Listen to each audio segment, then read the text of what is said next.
Hello, friends. Did you know that nearly 80% of those who watch my videos aren't subscribed? If you enjoy the content, I'd truly appreciate it if you hit that subscribe button. It helps a lot. Also, don't forget to leave a like and share your thoughts in the comments. Your interaction not only supports the channel's growth, but also helps these stories reach more people. Thank you all for being here. By the way, where are you watching from? Let me know in the comments.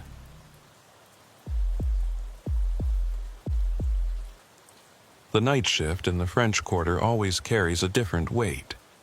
What tourists see during the day, all that bright jazz and laughter, it melts away after midnight. The streets get darker, heavier somehow. The humidity wraps around you like wet cotton. You can smell the Mississippi even blocks away, that thick, muddy scent mixing with old beer and something else, something older.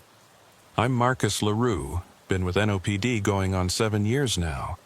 My partner Darian Boudreau has 3 years on me, and he's the kind of guy you want next to you when things get sideways. Doesn't talk much, but he's solid.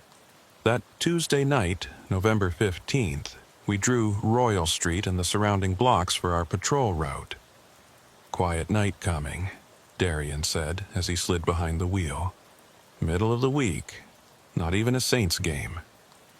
I buckled in, adjusted my vest. Let's hope you're right. We rolled out of the station just after 10. The streets were emptier than usual, even for a Tuesday. Esplanade Avenue stretched out before us, streetlights making halos in the damp air. You could feel the moisture on your skin, that New Orleans humidity that never really leaves, even in November. We turned onto Royal Street. During the day, this stretch is all antique shops and art galleries. Tourists everywhere, cameras out, probably paying $20 for a hand grenade drink they'll regret in an hour. But at night, it's just dark storefronts and shadows. The old Creole buildings lean in close on both sides, their wrought iron balconies dripping with ferns and last week's rain. I keyed the radio. Unit 47, starting patrol on Royal Street. Solange Thibodeau's voice came through the static. Solange works dispatch on the night shift, and her voice is the one that guides us through the dark hours. Static. Copy that, 47. Royal Street is clear. Stay safe out there. 10-4. Darian took us down Dauphine Street, moving slow. This area gets narrower, the buildings pressing in tighter. Old Creole architecture. The kind that survived Katrina and 100 years before that. You could see the history in every cracked brick, every sagging balcony. That building's still empty, Darian said, nodding toward a 3-story structure on our right. Nobody's lived there since the storm. I looked up at it. The first-floor windows were boarded up with plywood that had gone gray with age. The upper floors were just dark glass. But for just a second, I could have sworn I saw a flicker of light in one of those second-floor windows. You see that? I asked. Darian hit the brakes, threw it in reverse. We both stared up at that window. Nothing. Just darkness and the reflection of our headlights. A street lamp, probably, Darian said. That building's been dead for years. No power, no water. Checked it myself last week. Made sense. We moved on. The night deepened around us. From somewhere over on Bourbon Street, you could hear music drifting through the air. A trumpet, low and mournful. That sound is the heartbeat of this city, always there, always playing. Sometimes I think New Orleans would stop breathing if the music ever died. It was just past 11:30 when the radio crackled to life. Static, Unit 47. Static. Darian grabbed it. 47 here, go ahead. Static. Chartres Street. We have a call. Static. Disturbance. The static got worse, drowning out Solange's voice. Darian clicked the transmit button a few times. Dispatch, you're breaking up. Say again? Nothing but static for a few seconds. Then Solange's voice came through clearer. Unit 47, we need you to check on Unit 32. They were responding to a disturbance call on Chartres Street near Ursuline's. We've lost contact. I felt something cold settle in my gut. Losing radio contact isn't that unusual in the quarter. The old buildings, the narrow streets, they play hell with signals sometimes, but something about Solange's voice sounded off. Tense. Copy that, Darian said. What was their last known position? Static. Corner of Chartres and Ursuline. Static. 12 minutes ago. 12 minutes. That's a long time to be out of contact. We turned onto Chartres Street, moving faster now. The buildings here are even older, some of them dating back to the 1700s. Spanish colonial, French Creole, all of it packed tight together. The street was empty, not a soul in sight. There, I said, pointing ahead. A police cruiser sat at the intersection with Ursuline's, lights off, just sitting there dark and silent. Darian pulled up behind it, and we both got out. The humidity hit me immediately, that thick, wet air that makes your uniform stick to your skin. I put my hand on my sidearm, though I didn't draw it. Not yet. Unit 32, I called out. It's LaRue and Boudreau. No answer. The cruiser's windows were rolled up. I moved closer, shining my flashlight through the driver's side window. Empty. Both front seats, nobody there. Check the trunk, Darian said, already moving around back. The trunk was closed and locked. No signs of struggle, no damage to the vehicle. It was like the officers had just gotten out and walked away. I keyed my radio. Dispatch Unit 47. We've located Unit 32's vehicle on Chartres Street. Vehicle is empty, no sign of the officers. Static, copy that. Static, do you see? Static. The static was getting worse. I tried again. Dispatch, you're breaking up. Please repeat. Static, the alley. Static, check the alley. Static. I looked at Darian. He was already looking past the cruiser toward a narrow alley that ran between two buildings. The kind of alley that doesn't even show up on most maps. Just a gap between structures, barely wide enough for one person. We moved toward it. Our flashlights cut through the darkness, but they didn't penetrate very far. The alley went back maybe 30 feet before turning to the left. The walls on either side were old brick, crumbling in places, covered with a slick film of moisture and mold. NOPD, Darian called out. Anyone down here? His voice echoed off the walls. Then silence. That heavy, wet silence that New Orleans does so well. We started down the alley. Our footsteps sounded too loud, splashing through puddles that never seemed to dry out. The smell hit me about halfway down. Not sewage, not garbage. Something else. Something that made the hair on my neck stand up. At the corner, where the alley turned left, Darian stopped. He was staring down at something on the ground. I moved up beside him and saw it too. A radio, one of ours, NOPD issue, just sitting there in a puddle, water seeping into its circuits. I picked it up. The casing was cracked, but when I pressed the transmit button, I got a squeal of feedback. Still had some power. That's Fisher's radio, Darian said quietly. Unit 32, I recognized the sticker on the back. Officer Fisher, I knew him, not well, but enough to nod to in the locker room. Good cop. Young, maybe 26. Always had a smile. Fisher? I called out. It's Marcus LaRue. You down here? Nothing. Just our breathing and the distant sound of that trumpet still playing somewhere. We turned the corner. The alley continued for another 20 feet before dead-ending at a brick wall. No doors, no windows, no way out, and no Fisher.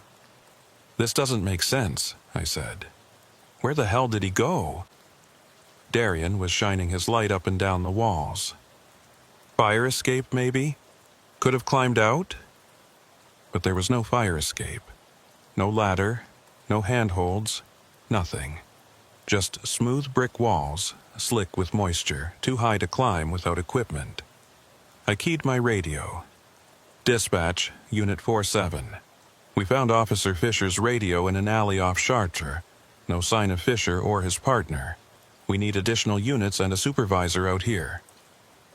The response was immediate, but it wasn't Solange. It was a male voice, one I didn't recognize.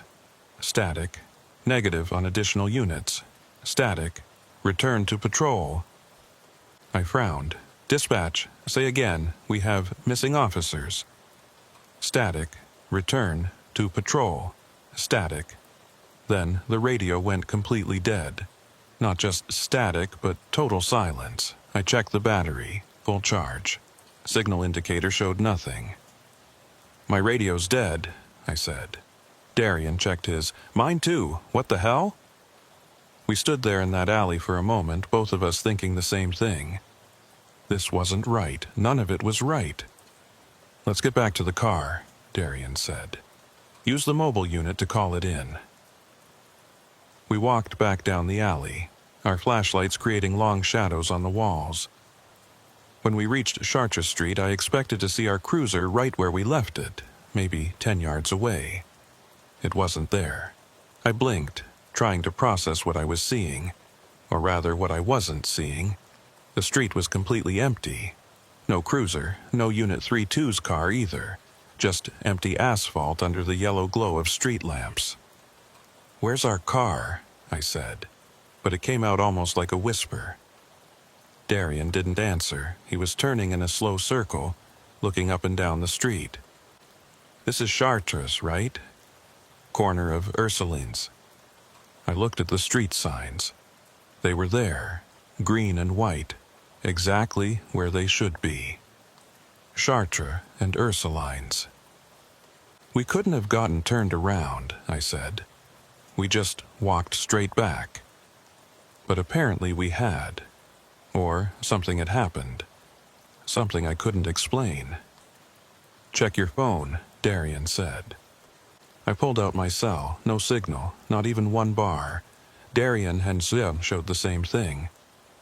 Okay, he said, and I could hear him working to keep his voice steady. We walk back to the station. It's only 6 blocks. We file a report, get this sorted out. It made sense. It was the logical thing to do. But standing there on that empty street, with the humidity pressing down and the smell of the river in the air, logic felt like something from another world. We started walking. Our footsteps echoed off the buildings. Somewhere, that trumpet was still playing, the same low, mournful note, over and over. After 2 blocks, Darian stopped. You notice something? What? We haven't seen anyone. No cars, no people, nothing. He was right. Chartres Street should have had at least a few people, even on a Tuesday night. Late-night workers, bar staff heading home, someone. But it was like we were walking through a movie set after everyone had gone home. We kept moving. The street lamps buzzed overhead, that electric hum that usually fades into background noise. But tonight it sounded louder, more insistent. Or maybe I was just paying attention to everything now, every little sound and shadow. When we reached Royal Street, I expected to turn left towards the station, but Darian grabbed my arm. Look, he said, pointing straight ahead. Down Royal Street, about half a block away, there was someone. A figure, standing motionless under a street lamp. Too far away to make out details, but definitely a person. Hey, I called out. NOPD, we need assistance. The figure didn't move, didn't respond, just stood there.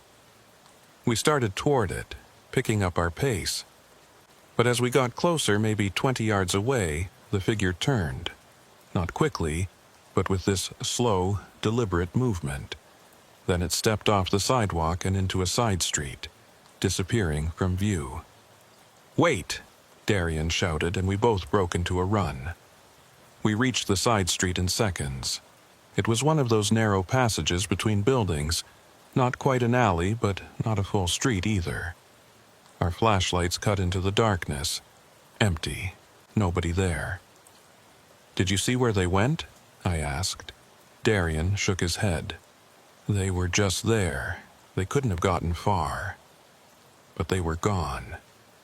And standing there in that narrow passage, with the old buildings pressing in on both sides and the humidity making it hard to breathe, I felt something I hadn't felt in my 7 years on the force. Fear. Real fear. "We need to get back to the station," I said. "Now." We didn't run, but we moved fast. Training keeps you from panicking. Keeps you moving even when every instinct is screaming at you to freeze. We stayed in the middle of the street, away from the dark doorways and alleys. The station should have been 3 more blocks. But after walking what felt like twice that distance, we were still surrounded by the same old buildings, the same empty streets. It was like the city had rearranged itself around us. Darian stopped at an intersection. "This isn't right. We should have hit Canal Street by now." I checked the street signs. Decatur and St. Philip. We'd been heading in the right direction, but somehow we weren't getting any closer to where we needed to be. "My body cam," I said suddenly, reaching for the device clipped to my vest. Department policy requires we wear them on every shift. If the radio's dead, at least we're recording this. I pressed the button to check the status.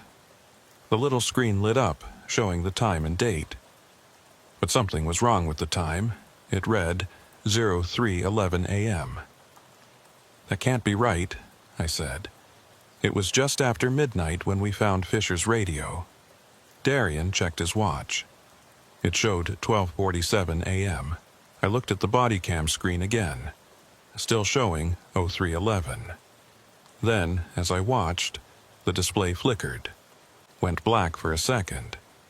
When it came back on, it was showing a recording. Not real time, but playback. The image was dark, grainy, but I could make out what it was showing. A narrow alley, brick walls on either side.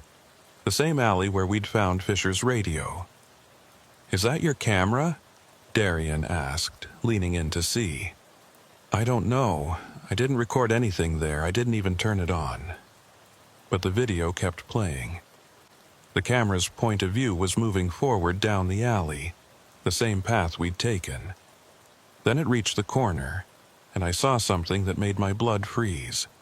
On the ground, right where we'd found the radio, there was someone lying there. A body, face down in the water. The camera moved closer. Close enough to see the uniform, the badge, the name tag. LaRue. It was me. I yanked the body cam off my vest and nearly threw it. The screen went black, then flickered back to life showing the normal view. Live feed. The time now reading 12:49 a.m. "What the hell was that?" Darian's voice was shaking. "I don't know," I said. "Some kind of malfunction. Has to be." But I didn't believe that, and from the look on Darian's face, he didn't either. We needed to move. Needed to get somewhere with lights and people and radios that worked. We started walking again, faster now. The trumpet music had stopped. I hadn't even noticed when.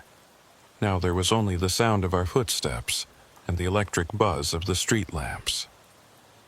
When we turned onto Bourbon Street, I expected to see something. Anything.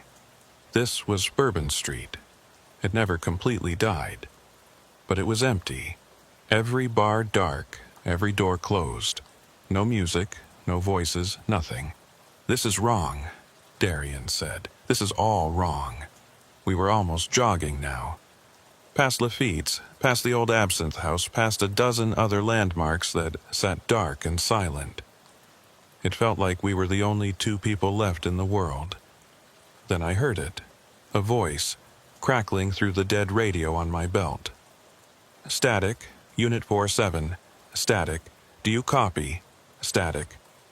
I grabbed the radio, hope surging. This is 4-7. We copy. We need assistance. Static. Chartres Street. Static. Check the alley. Static. The same message we'd heard before, word for word. Dispatch, we already checked the alley, I said into the radio. We found Fisher's radio but no sign of him or his partner. We need backup at our location. Static. Chartres Street. Static. Check the alley. Static. Exactly the same. Like a recording playing on loop. I tried again. Solange, this is Marcus. Can you hear me? We need help. Static. Chartres Street. Static. Check the alley. Static. Darian's radio crackled to life with the same message. Then both radios went silent again. Completely dead. We stood there on Bourbon Street, surrounded by empty bars and dark windows, and I felt something that all my training, all my years on the force, couldn't prepare me for. We were lost. Not just physically lost in streets we'd walked 1,000 times. We were lost in something else, something that didn't follow the rules I understood. Look, Darian said quietly, pointing down the street. There was a light in one of the buildings. Not a street lamp, but a warm glow coming from inside what looked like an old bar. The sign above the door was too faded to read, but the light was there, definitely there. We approached slowly. The door was closed but unlocked. I pushed it open. Inside was a bar, just like 100 others in the quarter. Wooden floor, long counter, bottles on shelves. But it was abandoned. Dust on everything, chairs stacked on tables. Nobody had been in here in years, and yet light was coming from somewhere. Old Edison bulbs hanging from the ceiling, all of them lit, all of them glowing. No power, Darian said, more to himself than to me. Building's been condemned for years. There's no power. But the lights were on. We could both see them. I moved to the bar, and that's when I saw it. A logbook sitting on the counter. The kind we use to record our patrol routes and incidents. It was open to a page with today's date at the top. No, not today's date. Tomorrow's date. November 16th. I read the entry written there in handwriting I didn't recognize. 03:11 a.m. Unit 47 found abandoned on Chartres Street. Officers LaRue and Boudreau missing. Last known contact 12:47 a.m. Search ongoing. My hands were shaking as I reached for the book. But before I could touch it, all the lights went out. Complete darkness. So sudden and total that I couldn't see my own hand in front of my face. Then we heard footsteps. Not ours. Coming from somewhere in the back of the bar, moving toward us. Slow, deliberate footsteps that splashed through puddles that shouldn't be there on a wooden floor. We need to leave, Darian said. Now. We didn't need to say it twice. We ran for the door, burst out onto Bourbon Street. The lights out there were still working, still casting that yellow glow over everything. But now the street wasn't empty. There were people. Dozens of them, maybe more. All standing perfectly still, all facing our direction. Men, women, different ages. All wearing clothes from different eras. Some looked almost normal, like they could be from last week. Others wore styles from decades ago, centuries ago. And they were all looking at us. Nobody moved, nobody spoke. They just stood there, their eyes following us as we backed away. Some of their faces were clear in the light. Others were shadowed, details lost. But their eyes, those I could see, all of them fixed on us with an intensity that made my skin crawl. Back to the alley, I said quietly. Back to where we found the radio. I don't know why I said it. It wasn't logical, wasn't tactical, but something told me we needed to go back to where this all started. We moved slowly at first, then faster as the crowd behind us began to shift. not coming toward us but moving, adjusting positions like pieces on a chessboard. We broke into a run. The streets blurred past. I wasn't even sure we were going the right way anymore. Nothing looked familiar. The buildings seemed to lean in closer with every turn, the street lamps dimmer, the shadows deeper. Then suddenly we were there. Chartres and Ursulines. The same intersection where we'd found Unit 32's car. And the car was back, sitting exactly where it had been before. Lights off, empty. We ran to the alley. Same narrow passage, same brick walls. Our flashlights showed the same puddles, the same dead end. But Fisher's radio was gone. Just a dark spot on the ground where it had been. "What do we do?" Darian asked. His voice was high, tight, on the edge of breaking. I didn't have an answer. Everything I'd been trained for, everything I knew about being a cop, none of it applied here. We were in something that didn't care about procedure or protocol. My body cam clicked on by itself. I looked down at the screen. It was recording again, but the timestamp showed 03:11 a.m. That number, I realized, it kept showing up. On the body cam before, on the logbook entry, now on the live feed. "What happens at 3:11? I said out loud. Darian checked his watch. "It's almost 1 now. We've got 2 hours. 2 hours until what?" I didn't want to find out, but I had a feeling we didn't have a choice. We waited there in that alley for a few minutes trying to think, trying to plan. Then we heard sirens, real sirens, getting closer. I felt a surge of hope. Maybe this was over. Maybe help was coming. We ran back to Chartres Street. 2 police cruisers were pulling up, lights flashing. The doors opened and officers got out. I recognized them, Johnson and Martinez from the day shift. Relief flooded through me. "Johnson," I called out. "Man, are we glad to see you." But Johnson didn't respond. He and Martinez walked right past us, like we weren't even there. They went straight to Unit 32's abandoned car and started looking around it. "Johnson," I said again, stepping in front of him. "It's Marcus LaRue." He walked through me. Not around me, through me, like I was a ghost, like I wasn't really there. I spun around, looked at Darian. He'd gone pale, his eyes wide. "They can't see us," he said. Martinez was on his radio now. I could hear him clearly. "Dispatch, we've got Unit 32's vehicle. Still no sign of the officers. Requesting additional units to search the area." "We're right here," I shouted. "We're right here." But they couldn't hear me, couldn't see me. We had become invisible, or they had, or reality had split somehow, and we were on the wrong side of it. Johnson opened the driver's door of Unit 32's car. "Check this out," he called to Martinez. "The computer's still logged in. Last entry was at midnight. Call about a disturbance on Chartres."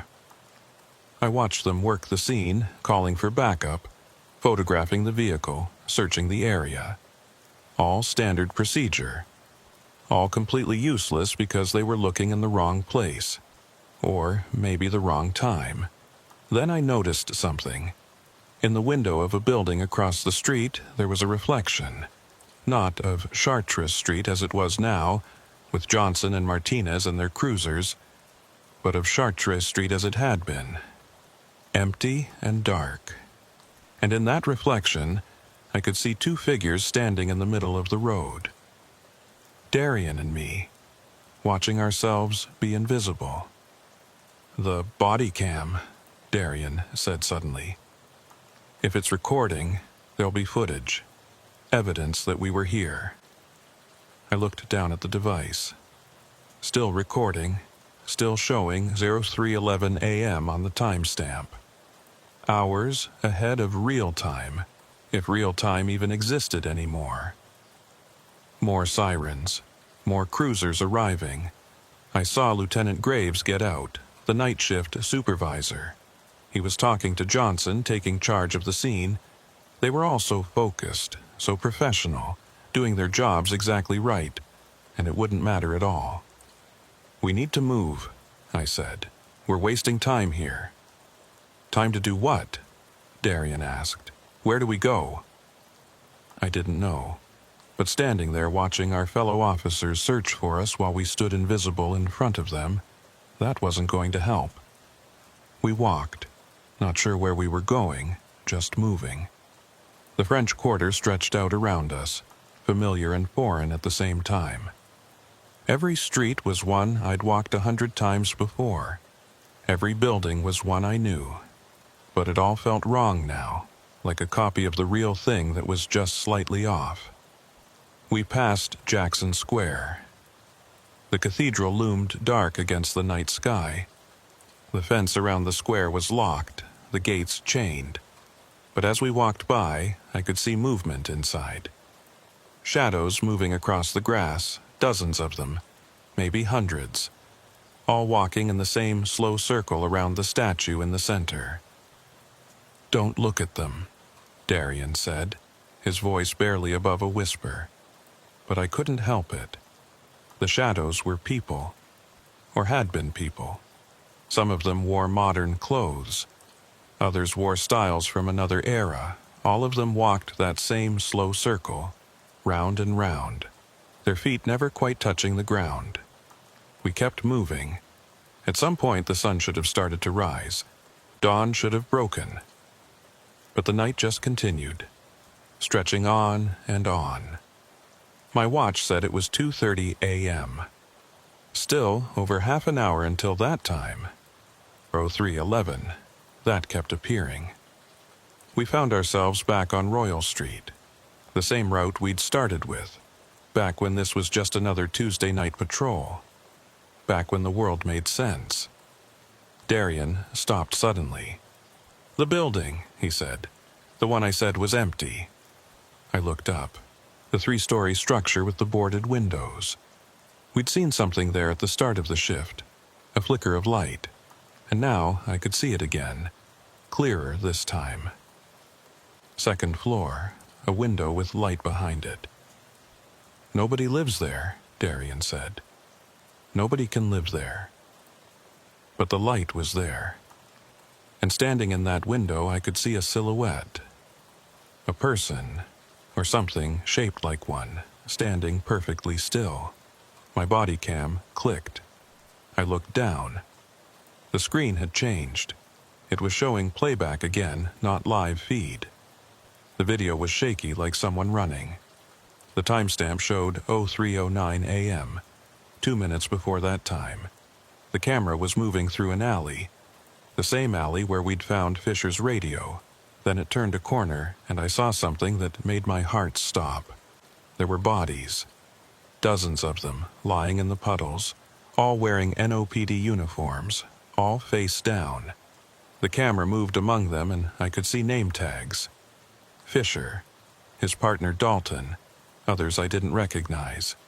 Then the camera turned, pointing back the way it had come, and I saw what was at the end of the alley. The thing that had put all those officers down. It wasn't anything I could describe. The body cam video quality wasn't good enough to show details, or maybe there weren't details to show. Just a shape, a presence, something that existed in the space where light didn't quite reach. But I could see its eyes, or what served as eyes. Fixed on the camera, fixed on whoever was holding it. The video cut out. The screen went black. Then it came back on, showing the normal live feed. The timestamp read 02:45 a.m. "What was that?" Darian asked. He'd been watching over my shoulder. "I don't know," I said. "But I think it's where we end up, where all of this is leading. Unless we can stop it." "How? We can't even get anyone to see us. We're stuck in some kind of loop, and I don't know how to break it." But even as I said it, I was thinking, there had to be a way. There was always a way. You just had to find it. The light in the second-floor window went out. Then, a few seconds later, I saw it appear in a first-floor window. Then it was gone from there and showing up in another building down the street. Moving, jumping from place to place. "It's leading us somewhere," Darian said. He was right. The light was moving in a pattern, a direction, toward the river. We followed it, through streets that should have been familiar but felt increasingly alien. The old buildings pressed closer. The air got heavier, that river smell stronger. We were heading toward the Mississippi. The light led us to a warehouse district near the water. Old structures that dated back to when New Orleans was a major port, before containerization changed everything. Most of these buildings were abandoned now, left to rot in the humidity. The light appeared in a warehouse window. Then it went out. We waited, but it didn't come back on anywhere else. "End of the line," I said. The warehouse door was unlocked. We pushed it open and went inside. It was huge. Empty space stretching back into darkness, support pillars rising up to a ceiling I couldn't see. Our flashlights barely made a dent in the shadows. The smell hit me immediately. Old wood, rust, and underneath it all, that same smell from the alley. The one that made my skin crawl. "Police?" I called out, my voice echoing in the vast space. "Anyone here?" The echo came back to us, then faded. Silence. We moved forward, flashlights sweeping back and forth. Water dripped somewhere, a steady rhythm that seemed too regular, too deliberate. Our footsteps splashed through puddles that shouldn't exist this far from the river. Then I saw them. Against the far wall, maybe 100 feet away. Shapes. Dozens of them standing in a line. We approached slowly. As we got closer, I could make out what they were. Police cruisers.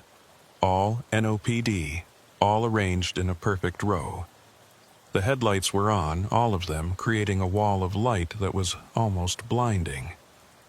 And standing in front of the cruisers, illuminated by their lights, were people, officers. At least 50 of them, maybe more. All in uniform, all standing at attention. Fisher was there. I recognized him immediately.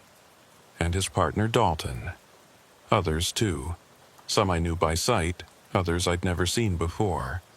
Some wore uniforms that looked current. Others wore styles from years ago, decades ago. They were all staring at us.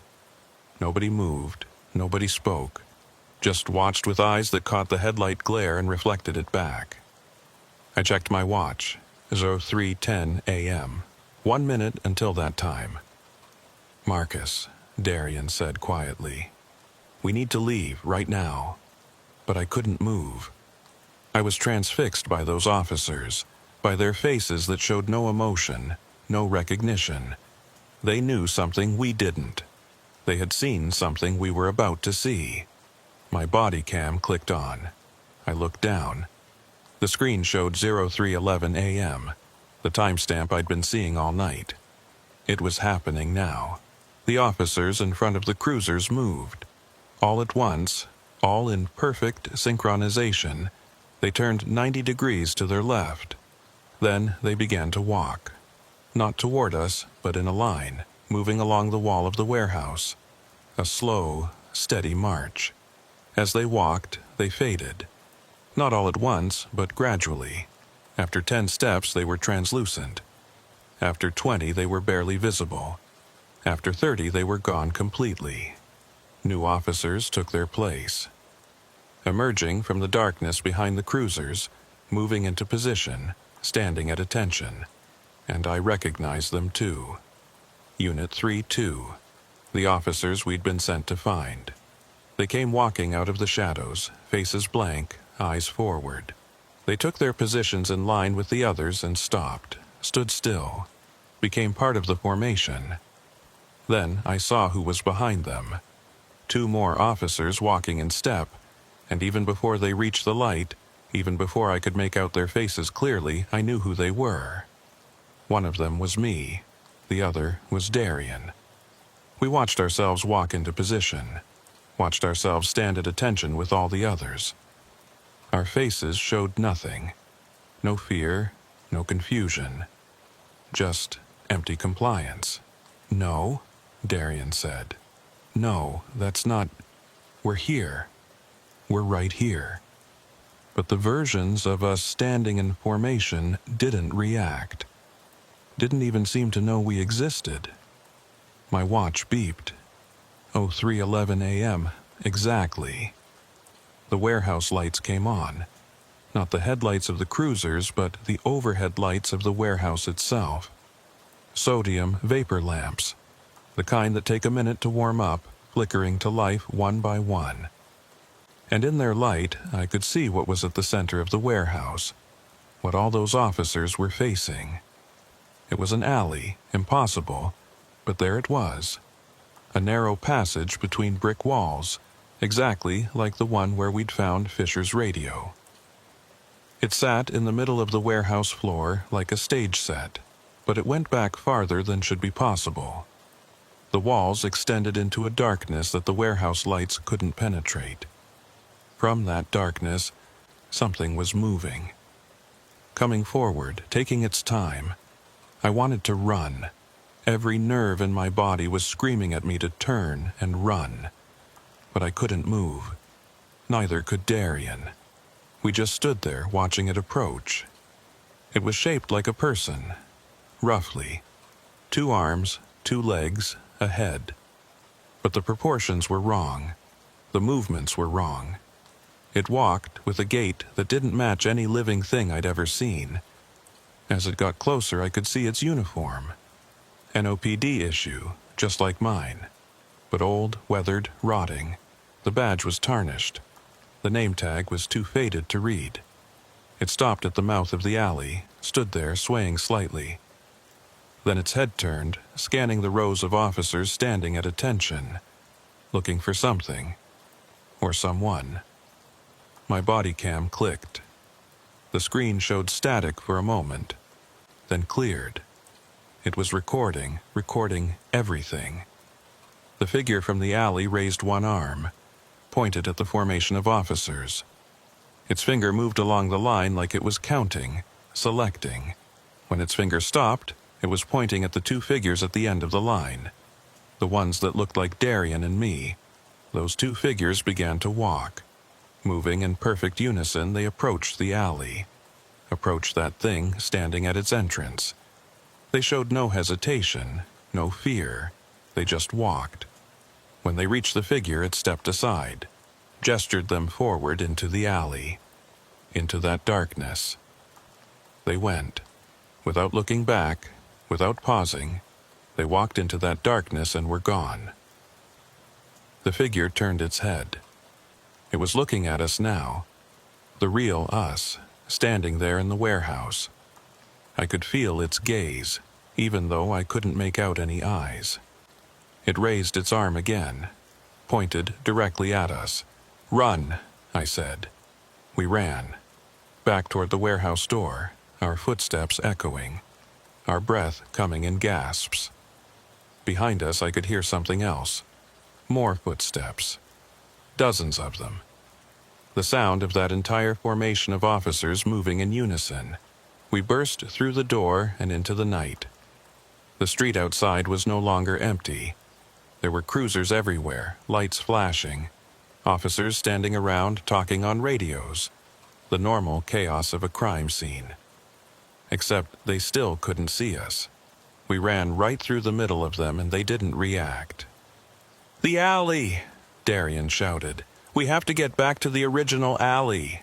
I didn't question it. We ran through the French Quarter, past streets and buildings that had returned to their normal state. There were even a few late-night stragglers out now, tourists heading back to hotels. But none of them saw us.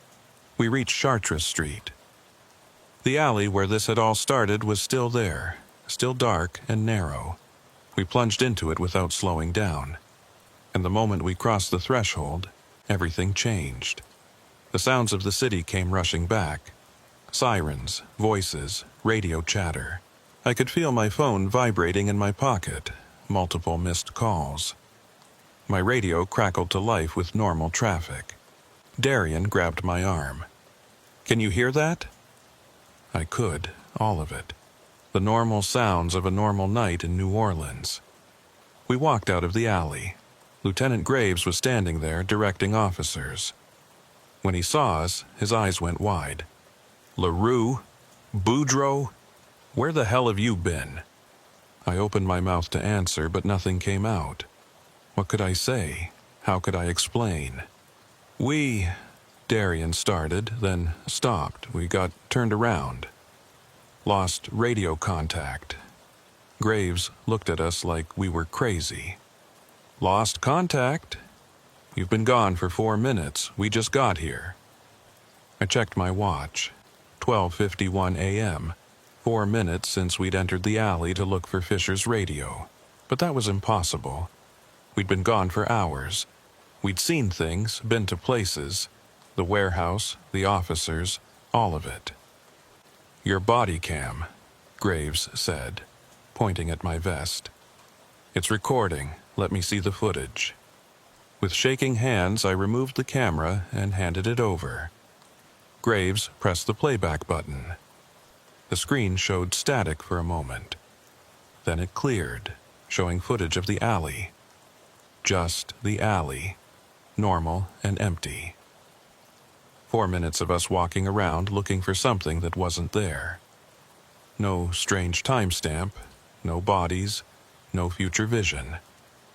"Nothing here," Graves said, handing it back. "False alarm on the missing officers, too. Fisher and Dalton just radioed in. They were in a dead zone, but they're fine." "They're okay?" I said. "Yeah. Now, stop screwing around and get back to your patrol." He walked away, leaving us standing there. Darian and I looked at each other. In his eyes, I could see the same question I was asking myself. Had it been real? Any of it? My phone buzzed. A text message. I didn't recognize the number, but the message was clear enough. "Check your body cam. Private storage. Password 0311.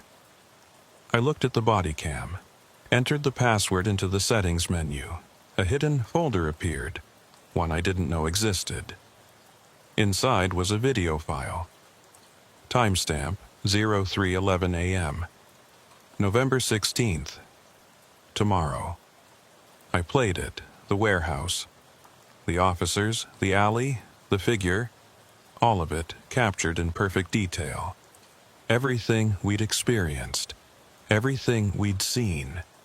It was all there. And at the end of the video there was something else. A final shot, looking back at the warehouse as we ran. In that shot, you could see the formation of officers. And at the end of the line, 2 figures that looked exactly like Darian and me. But here's what made my blood freeze. Those 2 figures weren't just standing there anymore. They were slowly turning their heads, looking at the camera, looking at us, and they were smiling.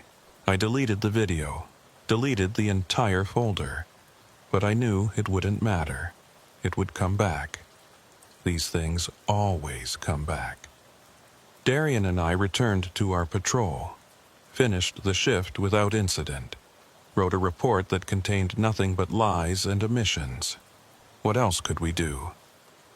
But I still think about that night, about the warehouse and the alley and all those officers standing in formation, about Fisher and Dalton, who according to official records were never really missing at all. And every time I check my body cam now, I see that timestamp. 03:11 a.m. It's always there, in the corner of the screen. A reminder, a warning, a promise that one night I'll be called back to that alley, and when I am, I'll take my place in the formation with all the others. I'll stand at attention and wait for the next group of officers to stumble into something they can't understand. Because that's how it works in the French Quarter. The old city keeps its secrets, and sometimes those secrets keep us. 3 weeks passed after that night. 3 weeks of ordinary shifts, routine calls, normal police work. Fisher and Dalton never mentioned anything unusual. According to them, they'd responded to the call on Chartres Street, found nothing, and briefly lost radio contact in a dead zone.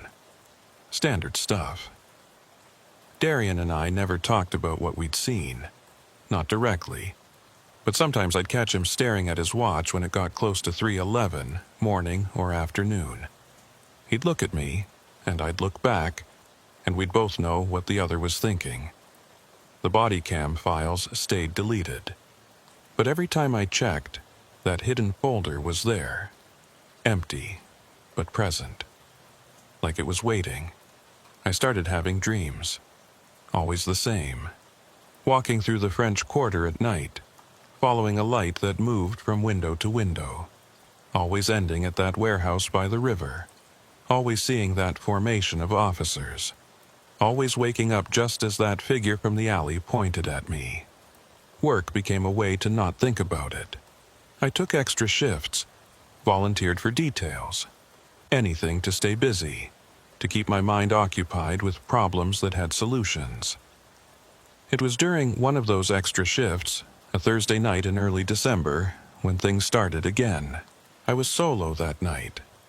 Darian had called in sick, first time in 3 years.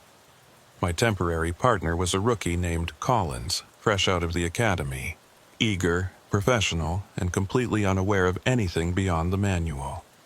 We were assigned to the Garden District, a different part of town from the French Quarter. Wealthy neighborhood, big houses, quiet streets. The kind of area where the biggest problem is usually a noise complaint about a party. It was around 10 p.m. when the call came in. Solange's voice on the radio, calm and professional as always. Unit 5-3, we have a welfare check requested at 1823 Prytania Street. Neighbor reports not seeing the resident in several days. Mail is piling up. Collins acknowledged the call and we headed over. Prytania Street was lined with massive oak trees, their branches creating a canopy overhead. The houses were antebellum mansions, most of them restored and maintained. Old money, old families. Number 1823 was a 3-story Greek revival. White columns, wide porch, shuttered windows. The front yard was neat, but Collins was right about the mail. The box was overflowing and there was a stack of newspapers in plastic bags sitting on the porch. We rang the bell. No answer. Knocked on the door. Nothing. "Check around back," I said. We walked around the side of the house. The backyard was bigger than my entire apartment, with a garden that probably required a full-time staff to maintain. The back door was locked too. I was about to call it in when Collins pointed at something. "Look, the basement window." There was a small window at ground level and it was open. Just a crack, but definitely open. "Hello?" I called through the window. "NOPD, anyone down there?" No response. But I could smell something. Not strong, but there. That smell that every cop learns to recognize. Death. "We're going in," I said. It took some work, but we managed to get the basement window open wide enough to climb through. Collins went first, dropping down into the darkness. I followed. The basement was unfinished. Concrete floor, exposed pipes, the kind of space that rich people use for storage and forget about. Our flashlights showed boxes stacked against walls, old furniture covered with sheets, the usual accumulation of decades. And in the corner, covered with a tarp, was the source of the smell. I knew what we'd find before I pulled back the tarp. You develop an instinct for these things, but knowing doesn't make it easier. It was an elderly woman, probably in her 70s. She'd been dead for a while, several days at least. There was no sign of violence, no obvious injury. She was dressed in a nightgown and robe like she'd come down here for something and just never made it back up. "Natural causes?"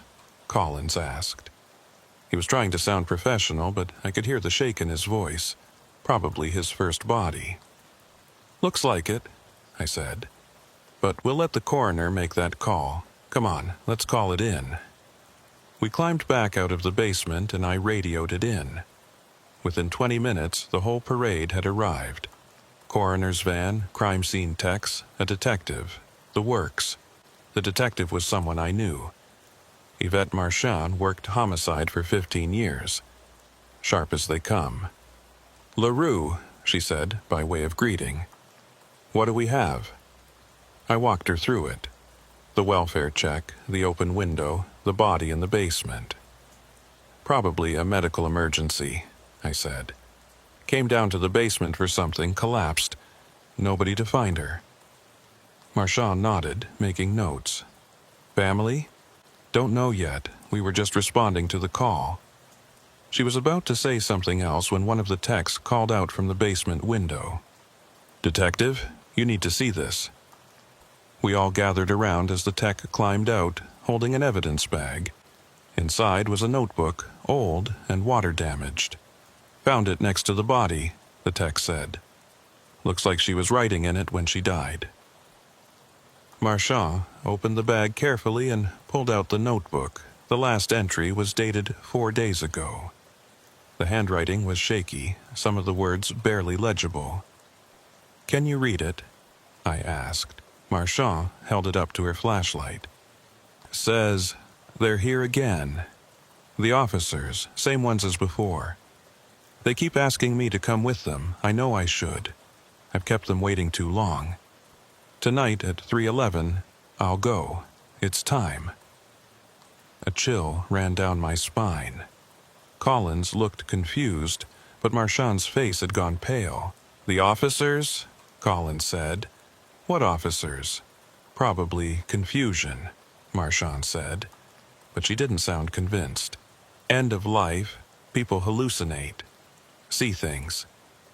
But she was looking at me as she said it, and I knew she knew. Somehow, she knew. The coroner arrived and took over. We gave our statements and were told we could leave. As Collins and I walked back to our cruiser, Marchand caught up with me. "LaRue, a word." Collins kept walking. Marchand waited until he was out of earshot. 3:11, she said. "That mean anything to you?" I could have lied, should have lied, but something in her eyes told me she already knew the answer. "Yeah," I said. "It means something." She pulled out her phone, opened a folder. "Look at these." The screen showed a series of police reports. All of them marked as closed, case resolved. But they all had something in common. Each one mentioned an officer seeing or experiencing something strange. Times listed as 03:11. Locations scattered across the French Quarter. "I've been collecting these for 2 years, Marchand said, "ever since my partner disappeared." "Disappeared?" "Missing person case, Detective Raymond Thibodeau. You know the name?"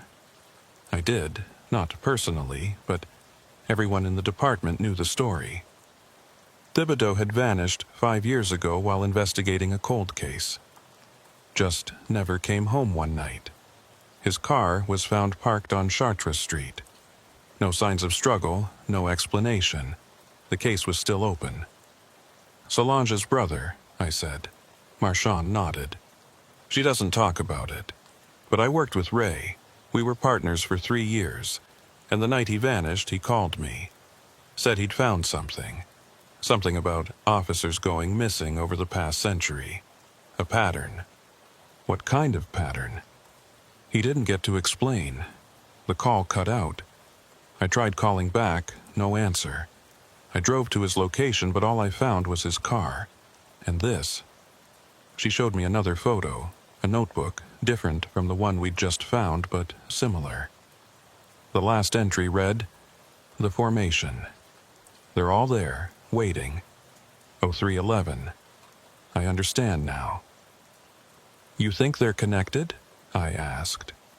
"I know they are, and I think you've seen something too. Am I right?" I didn't answer immediately. Couldn't. Because admitting it, saying it out loud, that would make it real. and I'd spent 3 weeks trying to convince myself it wasn't. "The warehouse," I finally said. "By the river." Marchand's eyes widened. "You've been there?" "3 weeks ago. Darian and we got called to check on missing officers. Ended up somewhere else. Somewhere we shouldn't have been." "And you saw them? The formation?" "Yeah." She was quiet for a moment, processing. Then, "Did they try to take you?" "Almost. We got out, but I don't think we're done. I think we just delayed it." Marchand looked back at the house where they were wheeling out the body. Evelyn Broussard lived alone for 20 years, ever since her husband died. He was NOPD too. Worked the night shift in the quarter for 30 years. According to neighbors, she always said she could still see him sometimes, standing in their backyard at night in his uniform. "You think he's part of it?" "I think everyone who goes to that warehouse becomes part of it. And I think they can call to people, draw them in. Maybe it's family, maybe it's something else. But once they have you marked, they don't let go." My radio crackled. Solange's voice. "Unit 5-3, we have a disturbance call on Magazine Street. Are you clear?" I looked at Marchand. She nodded. "Go. Do your job.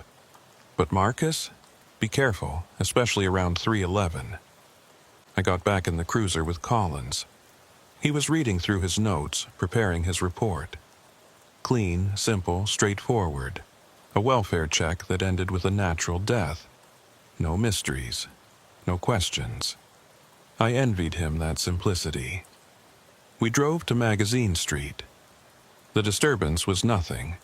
A false alarm. Then we got another call and another. Normal police work. But all the while, I was thinking about what Marchand had said. About patterns and formations and people being marked. Around 2 a.m., we stopped for coffee at an all-night diner on St. Charles.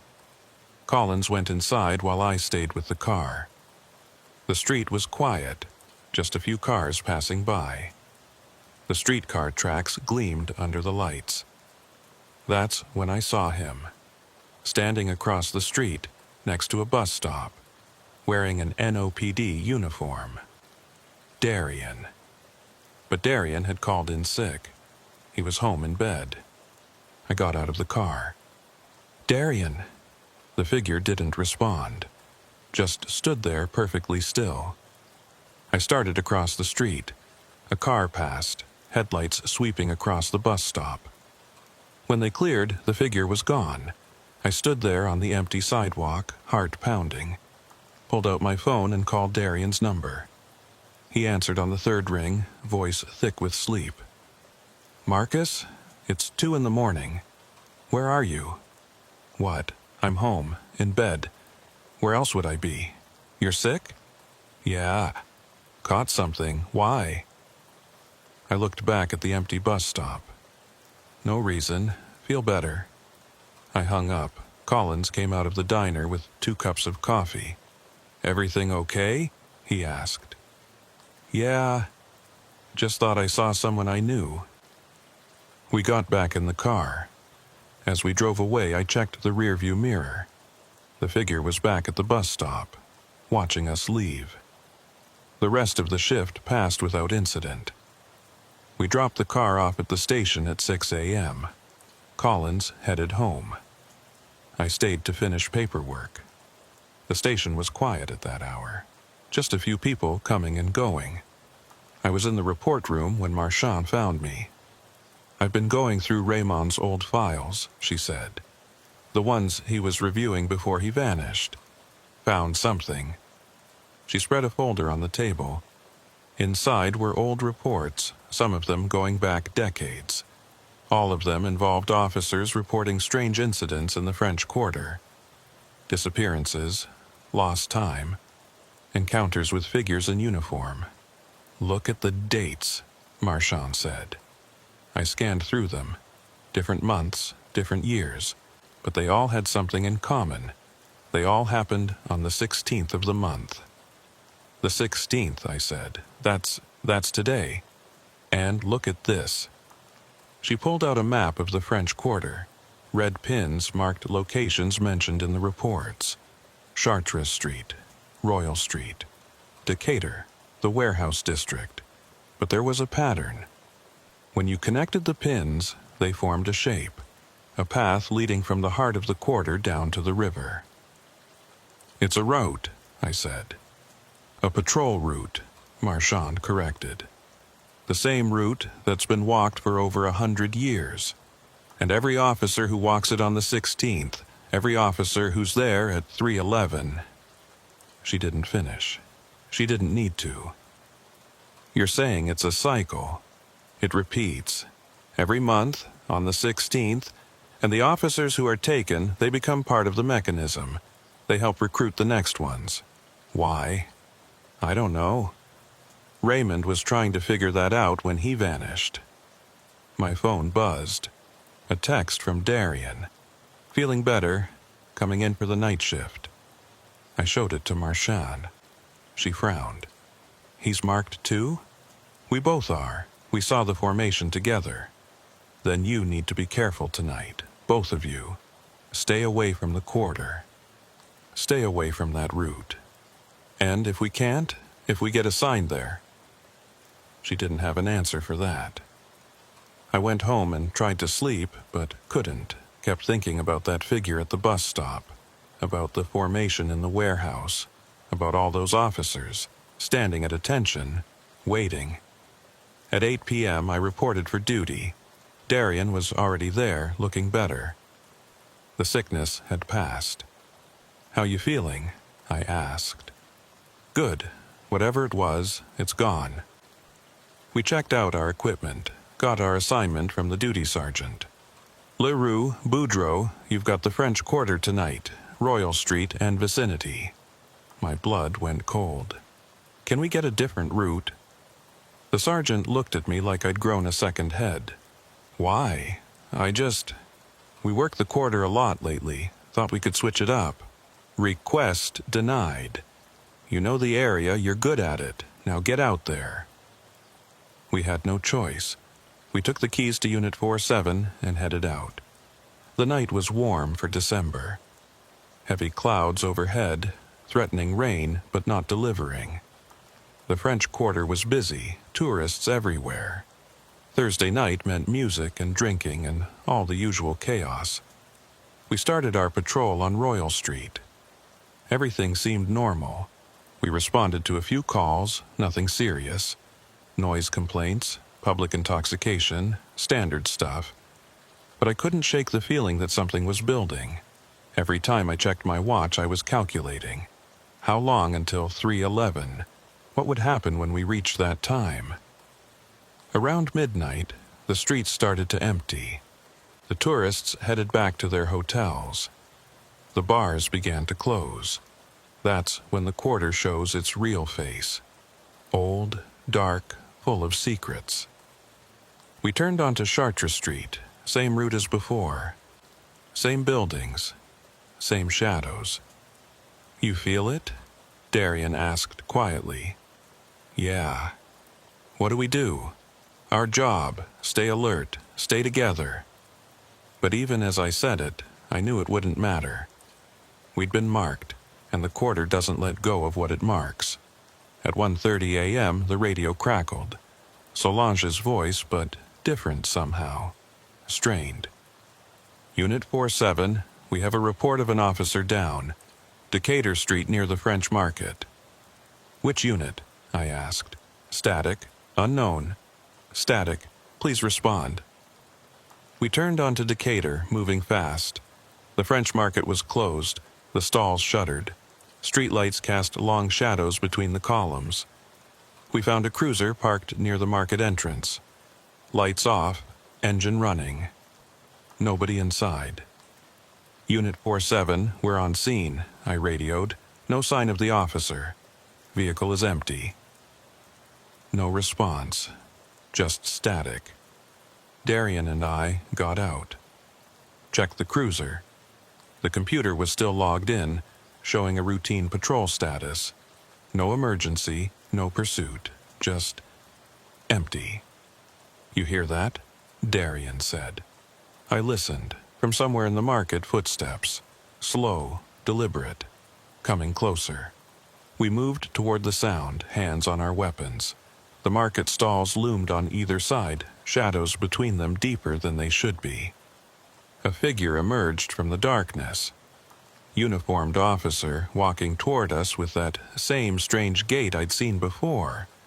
Too smooth, too measured. "Stop right there," I called out. "Identify yourself." The figure stopped.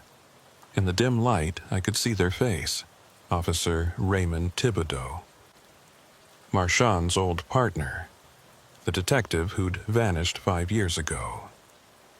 He looked exactly as he did in the photos I'd seen. Hadn't aged a day. Still wearing his detective shield. "Raymond?" I said. He didn't respond. Just raised one arm and pointed back the way he'd come, toward the river.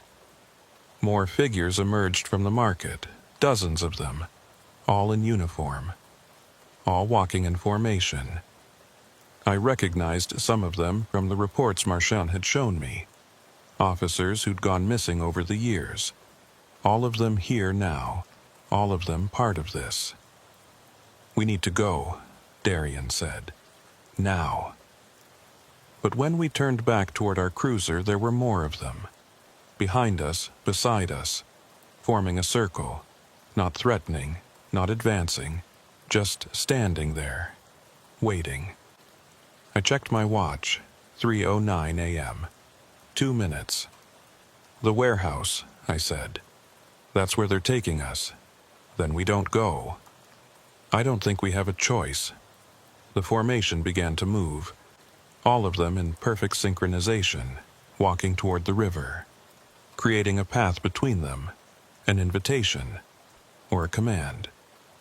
We stood our ground. 1 minute. The air got heavier, that river smell stronger. I could hear water lapping against pilings, even though we were blocks from the waterfront. 30 seconds. My body cam activated on its own. The screen showed the timestamp, 03:11 a.m. "Marcus," Darian said, "whatever happens, I know." The formation stopped. Every officer turned to face us, and in that moment I understood what Raymond had meant in his last note. I understood it all. They weren't taking us. They were showing us what we'd become part of, what we'd always been part of, from the moment we put on the uniform and walked these streets. The quarter takes care of its own. It always has. Every officer who's ever served here, everyone who's ever walked these old streets, they're all still here, still on patrol, still watching over the city in the only way they know how. We're not prisoners, we're guardians. The clock struck 3:11, and I heard them, all of them, 100 years of voices, overlapping, echoing, speaking in unison. "Welcome to the eternal patrol." The world shifted. The market, the street, the buildings, all of it shimmered like a heat mirage.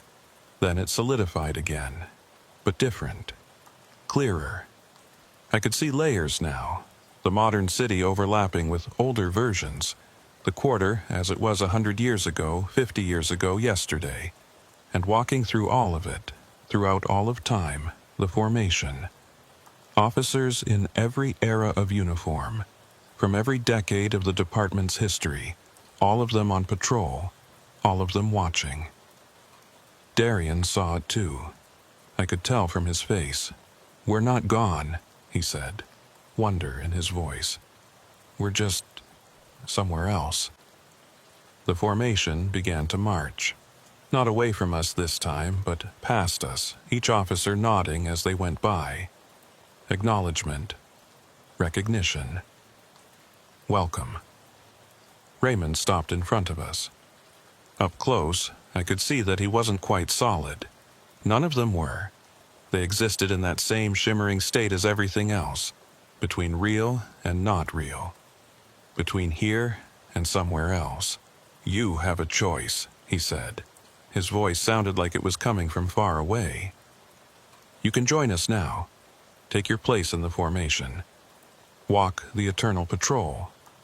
Or, I asked, or you can go back, continue your regular duty. But knowing that one day when your time comes, you'll end up here anyway. We all do. Every officer who serves the quarter, they all come home eventually. I looked at Darian. He was thinking the same thing I was. We go back, I said. We're not ready yet. Raymond nodded. Then go. But remember what you've seen. Remember what awaits. And when you're ready, when your time is done, the formation will be here. We'll all be here. He stepped aside. The formation opened up, creating a path. Not toward the river this time, but back toward the quarter. Toward the living world. We walked, past officers from every era, every generation. Some of them I recognized, most I didn't, but they all nodded as we passed. All acknowledged us as fellow officers. At the end of the path, reality shimmered again. The modern world returned. The French market as it was, empty and closed. Our cruiser where we'd left it.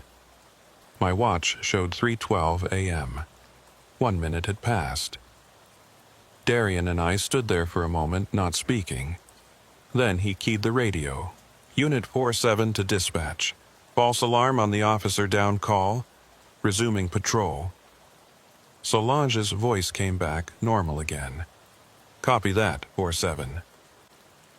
We got back in the cruiser and drove. Neither of us spoke about what we'd seen. What would be the point? But as we turned onto Royal Street, I saw them. Figures in the shadows, in the doorways, on the balconies. Officers in old uniforms, walking their eternal patrols. Keeping watch over the quarter the same way they had for 100 years.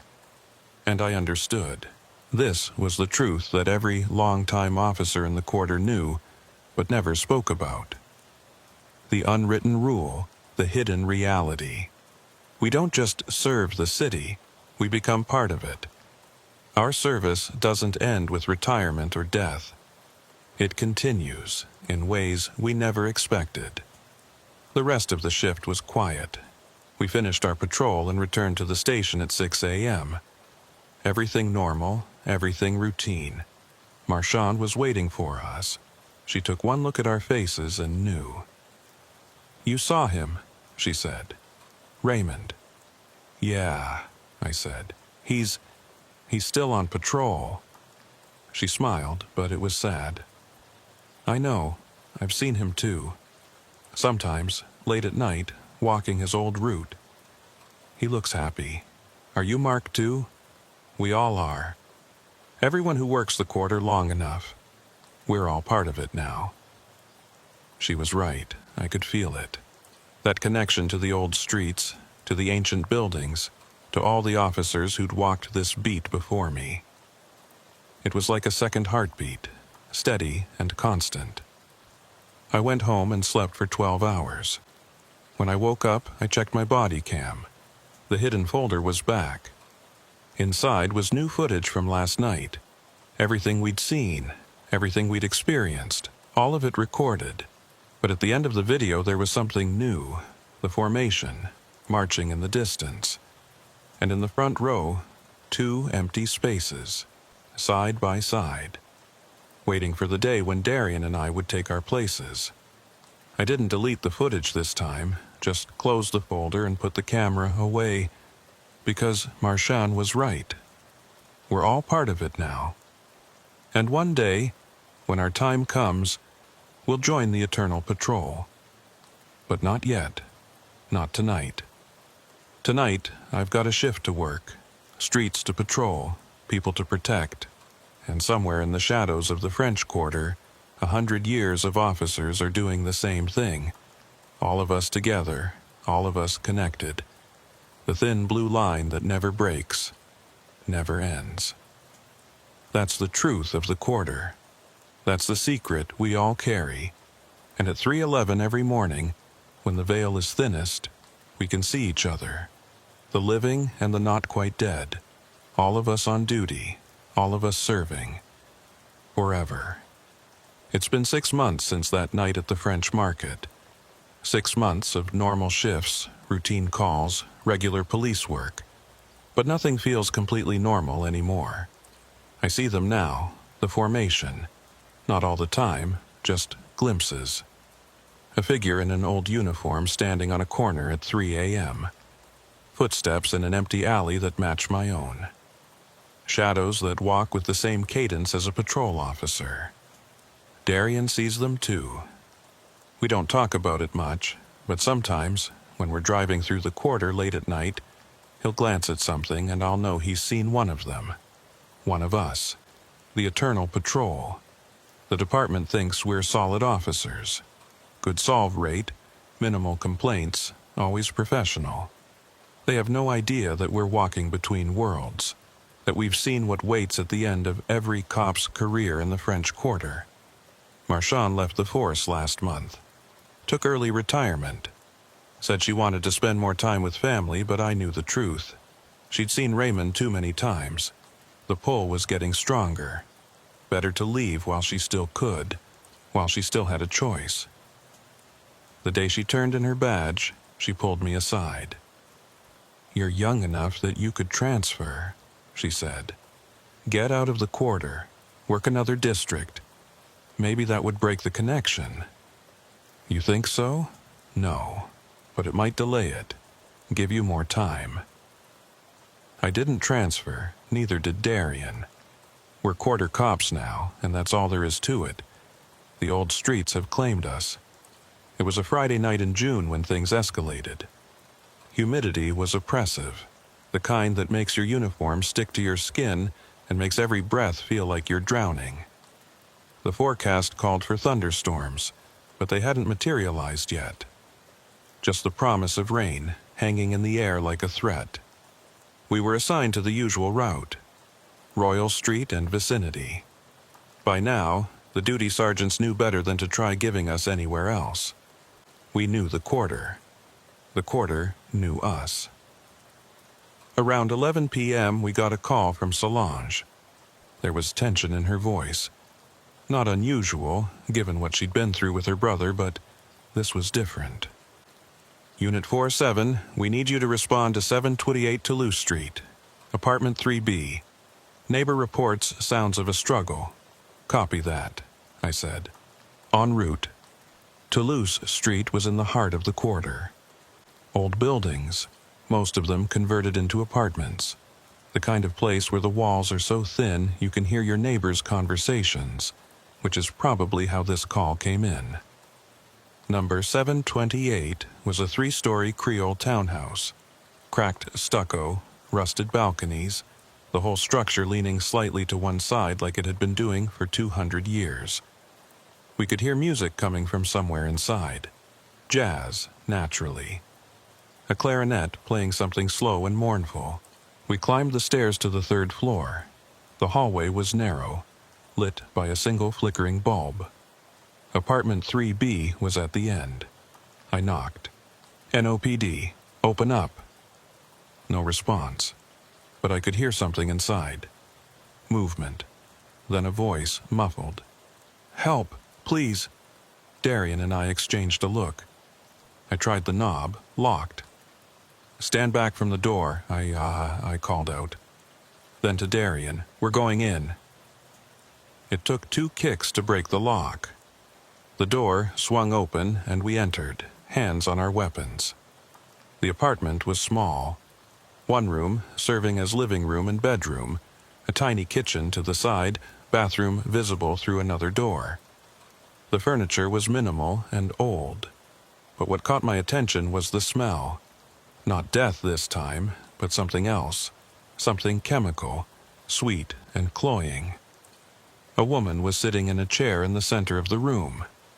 Mid-30s, dark hair, wearing jeans and a t-shirt. Her hands were tied to the chair arms with zip ties, duct tape over her mouth. But here's the thing that made my skin crawl. She was perfectly still, not struggling, not trying to communicate, just sitting there, staring at us with wide eyes. "Ma'am, we're police," I said, moving toward her. "We're going to get you out of here." As I got closer, I saw why she wasn't moving. There was someone standing behind the chair. A man, also mid-30s, wearing an NOPD uniform. An old uniform, the kind they wore maybe 30 years ago. And he was shimmering, translucent, not quite solid. One of them, one of the formation. "Marcus," Darian said quietly. He'd seen it too. The figure raised a finger to his lips, a gesture for silence. Then he pointed toward the bathroom door. I understood there was someone else in the apartment, someone real, someone dangerous. I drew my weapon, moved toward the bathroom. Darian covered the woman, though the translucent officer was still standing behind her chair, watching. The bathroom door was closed. I could hear water running, someone humming along with the jazz music still playing. "Police!" I shouted. "Come out with your hands up." The humming stopped. The water kept running. Then the door opened and a man stepped out. Civilian clothes, early 40s, completely calm, like he'd been expecting us. "Evening, officers," he said pleasantly. "Something I can help you with?" "Get down on the ground," I said. "Hands behind your head." "Now, is that really necessary? This is my apartment. That's my girlfriend. We were just having a little disagreement." "Your girlfriend is tied to a chair." "Like I said, a disagreement. But we've worked it out, haven't we, baby?" He looked at the woman. She didn't respond, couldn't respond with the tape over her mouth. But I saw the fear in her eyes. This wasn't a domestic dispute. This was something worse. "Ground, now," he sighed. All right. No need to get excited." He started to lower himself down, hands moving toward his head. Then, in one smooth motion, he pivoted and lunged at me. I didn't have time to think. Training took over. I sidestepped, brought my weapon up, prepared to fire. But I didn't need to. The translucent officer, the one who'd been standing behind the woman's chair, moved. Faster than anything I'd ever seen. One moment he was there, the next he was between me and the attacker. The man collided with the ghost officer and screamed. Not pain, but terror. Pure, absolute terror. He fell back, scrambling away, eyes wide. "No!" he shouted. "No! Get away from me!" But the ghost officer didn't move, just stood there, blocking the path between the man and us, a guardian, a protector. Darian had his weapon drawn now too. "Stay down! Don't move!" The man was curled up on the floor, whimpering. "Make it go away. Please, make it go away." I moved to the woman and cut the zip ties with my knife. Gently removed the duct tape from her mouth. She gasped, taking in deep breaths. "You're safe now," I said. "What's your name?" "Kelly," she managed. "Kelly DuPont. He took me 3 days ago. Wouldn't let me leave." "You know him?" "We met online. First date. He seemed nice, but then we came back here and he changed." Darian was cuffing the man, reading him his rights. The man wasn't fighting anymore. Kept his eyes closed, like if he didn't look, the ghost officer wouldn't be there. I looked at the translucent figure. He was still standing there, but he was looking at me now. And I recognized him. Not from the formation, but from somewhere else. An old photograph in the station. A memorial wall. Officer Thomas Mercier. Killed in the line of duty in 1994. Responding to a domestic violence call on this very street. Shot by an abusive husband while protecting the victim. He'd been protecting people even then, and apparently, he still was. "Thank you," I said quietly. The ghost officer nodded. Then he faded, shimmering out of existence like he'd never been there at all. Kelly was crying now, relief and trauma mixing together. "Did you see him?" she asked. "The officer? The one who—" "Yes," I said. "We saw him." Darian called for backup and an ambulance. Kelly was checked out by EMTs while we processed the scene. The man, whose name was Brian Kelso, was taken into custody. Kelly's statement, combined with the evidence in the apartment, would put him away for a long time. After everything was wrapped up and we were back in our cruiser, Darian finally spoke. "They're protecting people. The formation, they're not just watching, they're active. Looks like it. So it's not a punishment. What they do, what they become. It's still service." I thought about that. About all those officers walking their eternal patrols, watching over the quarter even after death, intervening when they could, protecting those who needed it. "Yeah," I said, "it's still service." We drove through the quarter, and I saw them everywhere now. Not threatening, not ominous. Just there, doing their jobs. Officer on the corner of Royal and St. Peter, keeping an eye on late-night tourists. Another one walking down an alley behind Bourbon Street, making sure no one was getting mugged in the shadows. The eternal patrol, still on duty, still serving. When we got back to the station for our meal break, there was a package waiting for me at the desk. No return address, just my name. Inside was a folder. Old police reports, copies of documents going back decades, and a note in handwriting I recognized as Marchand's. "Marcus, I found these in Raymond's personal effects. Thought you should have them.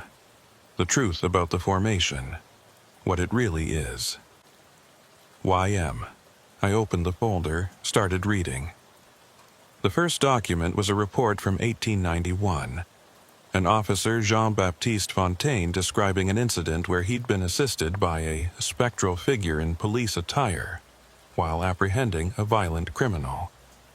The report had been filed, then stamped, disregarded, fatigue, stress, by a supervisor. More reports followed.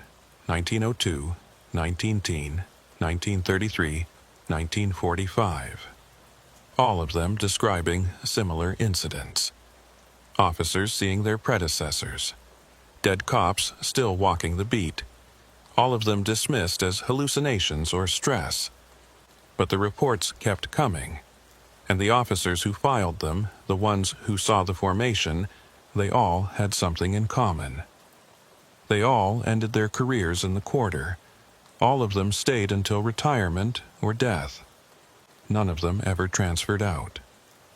The last document in the folder was different.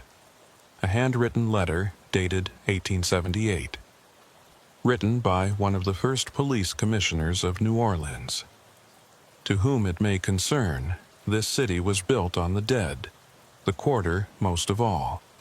Yellow fever, cholera, violence, thousands dead in these streets over the centuries. But the city endures. It survives. And I have come to believe it survives because the dead protect it. Those who served in life continue to serve after death. This is not a curse. It is a covenant. The quarter takes care of its own, always has, always will. Those who walk these streets in uniform, they become part of something larger, something eternal. I have seen them myself, walking their patrols long after their bodies were laid to rest. And I am no longer afraid, for I know that when my time comes I will join them, we all will. Every officer who truly serves this city, they are never really gone. They're just on a different shift. Commissioner Antoine LaRoche. I closed the folder, looked at Darian.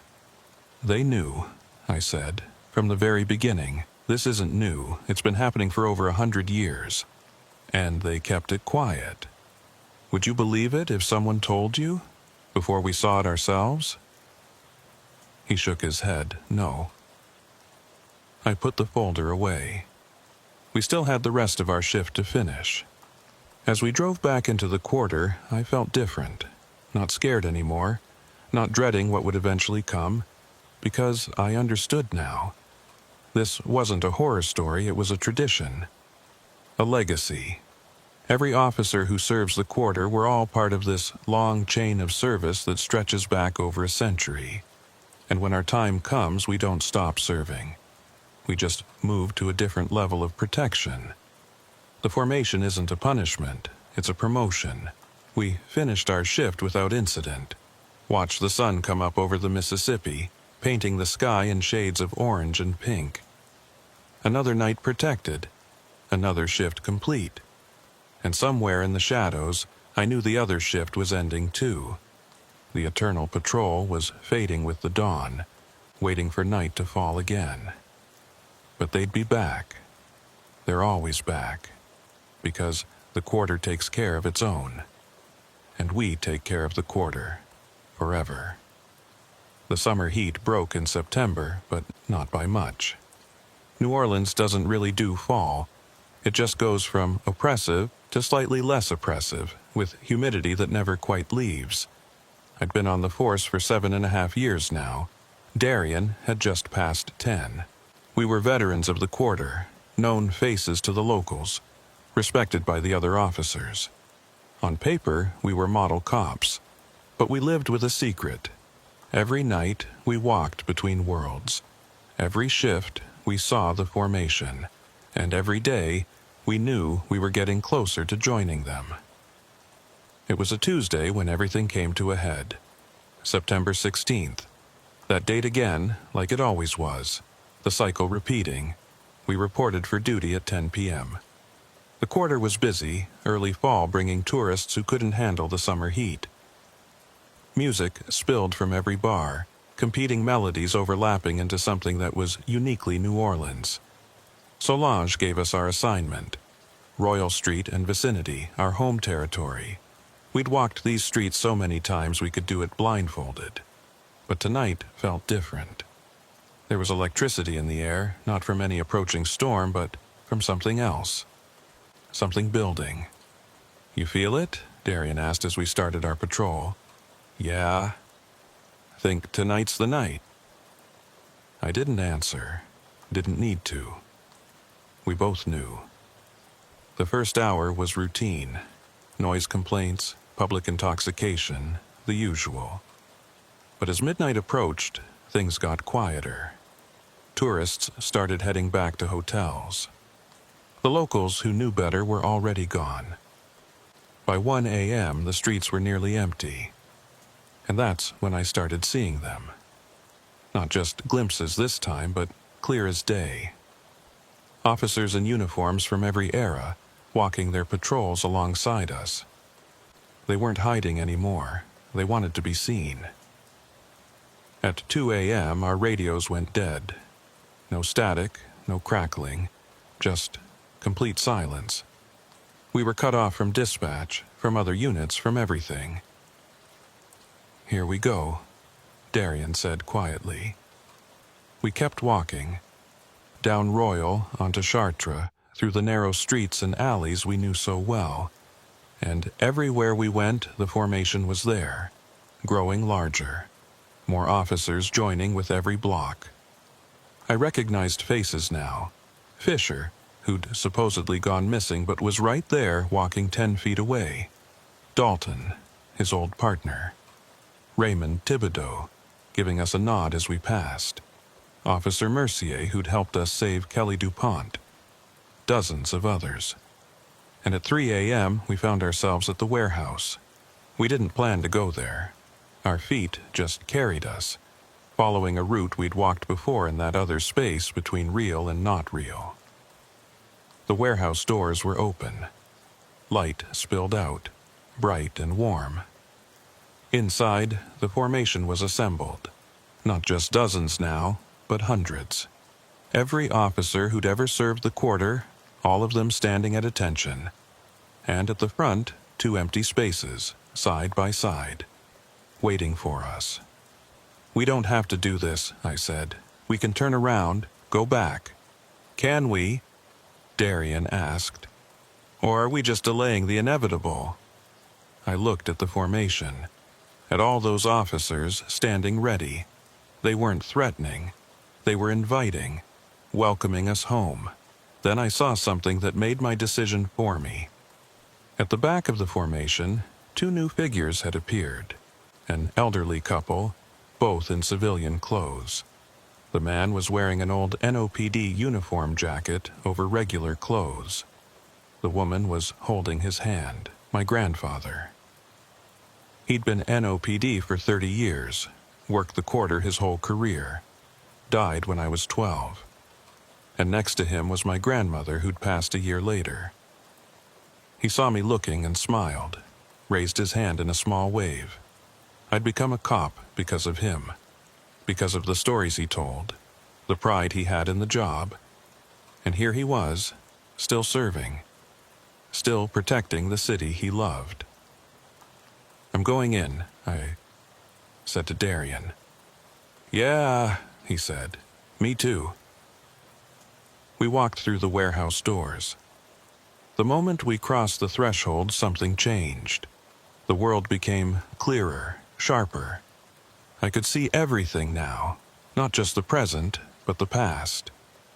The quarter, as it was in every era, all of them existing simultaneously. The formation parted, creating a path. At the end stood a figure in an ancient uniform, the kind they wore when the force was first established. Commissioner LaRoche, the man who'd written that letter in 1878. Officers LaRue and Boudreau, he said. His voice echoed with authority. You've been called to join the Eternal Patrol. Do you accept this duty? I looked at Darian. He nodded. We do, I said. Then take your places. We walked to the front of the formation, to those 2 empty spaces. We stood at attention, and the moment we did, I felt it. The connection. Not just to every officer here, but to every officer who'd ever served. To the city itself. We were part of something larger now. Something eternal. The formation began to march. Out of the warehouse into the quarter, and we marched with them. But as we moved, I realized something. We weren't ghosts. We weren't dead. We were something in between. We could still interact with the living world when needed, still protect, still serve. This wasn't an ending, it was a transformation. We marched through the quarter and I could see it all now. Every crime, every danger, every person in need. The formation spread out, each officer going to where they were needed. Some visible, some not. All of us working in concert to keep the city safe. I saw a woman being followed down a dark street. I appeared beside her, just solid enough to be seen. The man following her took one look at me and ran. I faded back into the in-between. Darian stopped a robbery on Decatur Street. The thieves saw him materialize out of nowhere and dropped their stolen goods, fleeing in terror.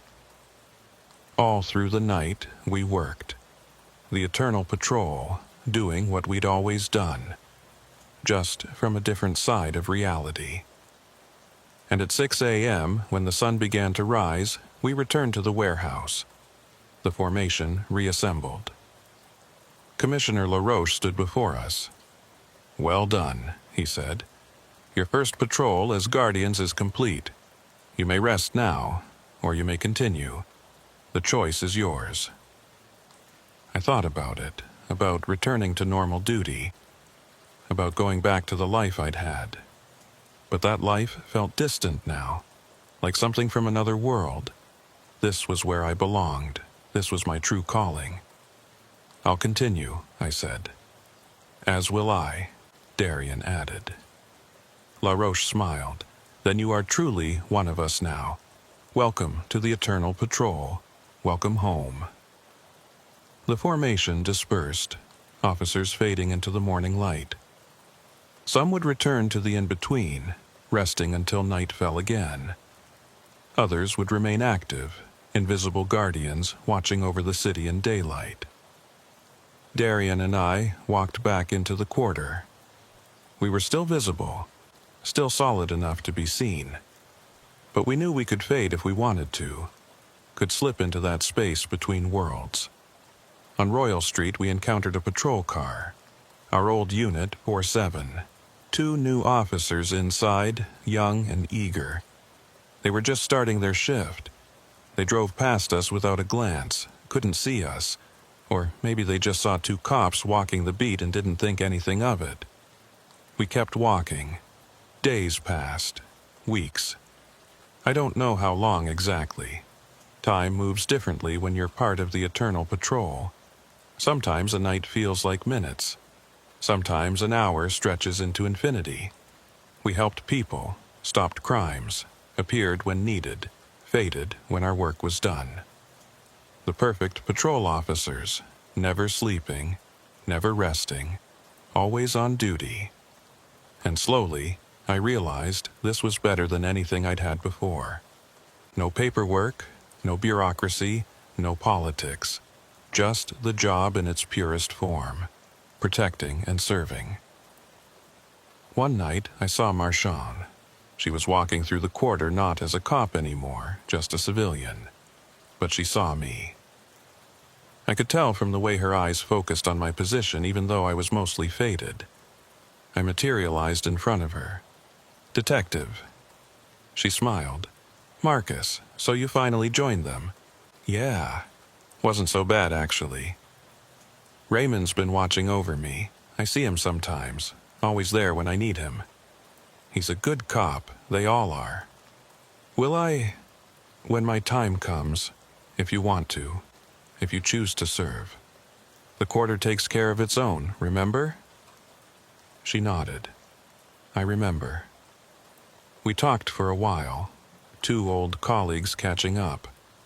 Then I faded again, back to the patrol. The months turned to years, or maybe just days. Like I said, time is different now. I saw the city change. New buildings rising, old ones being restored. Hurricanes coming and going. The quarter enduring like it always does. And through it all, the eternal patrol marched on, protecting, serving, watching over our city. New officers joined the formation. Darian's grandfather appeared one night, proud to serve alongside his grandson. Others I'd known from the force, passing from life to this new duty. And sometimes, just sometimes, I caught glimpses of the living officers. The new generation walking the same streets we'd walked, facing the same dangers, learning the same lessons. They couldn't see us. Not yet, not until their time came, but we were there, always there, watching their backs, stepping in when needed. The invisible thin blue line that never breaks. One night I was walking down Chartres Street when I saw them, 2 young officers, fresh-faced and nervous, responding to a call about missing persons. They found an abandoned cruiser, checked the alley nearby. One of them picked up a radio lying in a puddle. I smiled, the cycle beginning again. I watched them from the shadows as they experienced what Darian and I had experienced. The lost time, the disappearing cars, the formation revealing itself. And when they made it back, confused and shaken but alive, I knew they'd been marked. One day, they'd join us. But not yet. They had years of service ahead of them first. Years of protecting the quarter, of learning its secrets, of becoming part of its story. Just like we had. I faded back into the in-between and continued my patrol. Down Royal Street, across Jackson Square, along the riverfront. The route I'd walked 1,000 times before, and would walk 1,000 times again. Because this is what we do. This is what we are. The Eternal Patrol, guardians of the quarter, protectors of the city, forever. And when night falls and the shadows grow long, when 311 comes around and the veil is thinnest, you might see us. A figure in a police uniform, standing on a corner that shouldn't have anyone there. Footsteps behind you on an empty street, matching your pace. A presence in the darkness, watching, protecting. Don't be afraid, it's just us, still on duty, still serving, still watching over our city, our quarter, our home, now and forever. The eternal patrol marches on, and we march with it.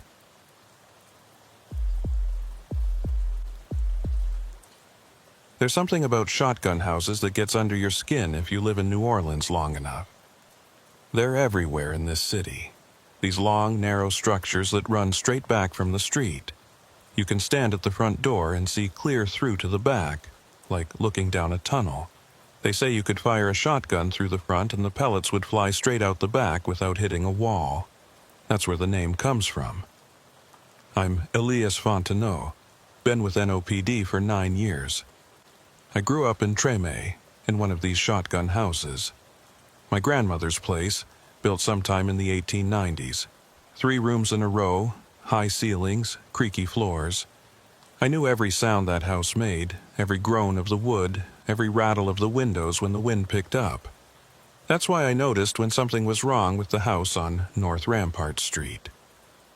It was early October, still warm, but the worst of the summer heat had broken. I was working day shift that week, partnered with Caleb Baptiste. Caleb was senior to me by 15 years, one of those cops who'd seen everything and wasn't impressed by much anymore. Solid, dependable, the kind of partner you want when things get complicated. We were cruising through Trame around 2 p.m. when dispatch called us. Unit 6-4, we have a complaint about a property on North Rampart. Number 1247. Caller says there are unusual noises coming from inside. Property is supposed to be vacant. I picked up the radio. Copy that. We're 3 blocks away. En route. The address was familiar. I'd driven past that house 100 times. It was one of those shotgun houses that had been abandoned after Katrina and never reclaimed.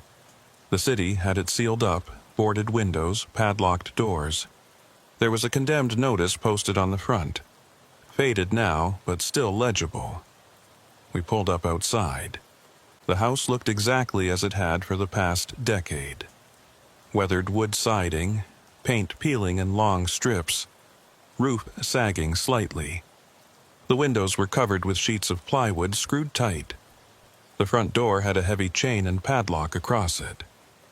"Doesn't look like anyone's been here," Caleb said, getting out of the cruiser.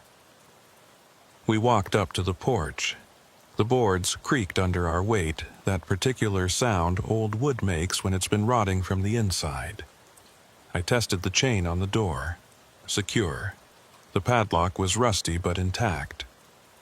Maybe the neighbor heard something from next door, I suggested. Sound travels in these old places. Caleb was already walking around the side of the house. I followed.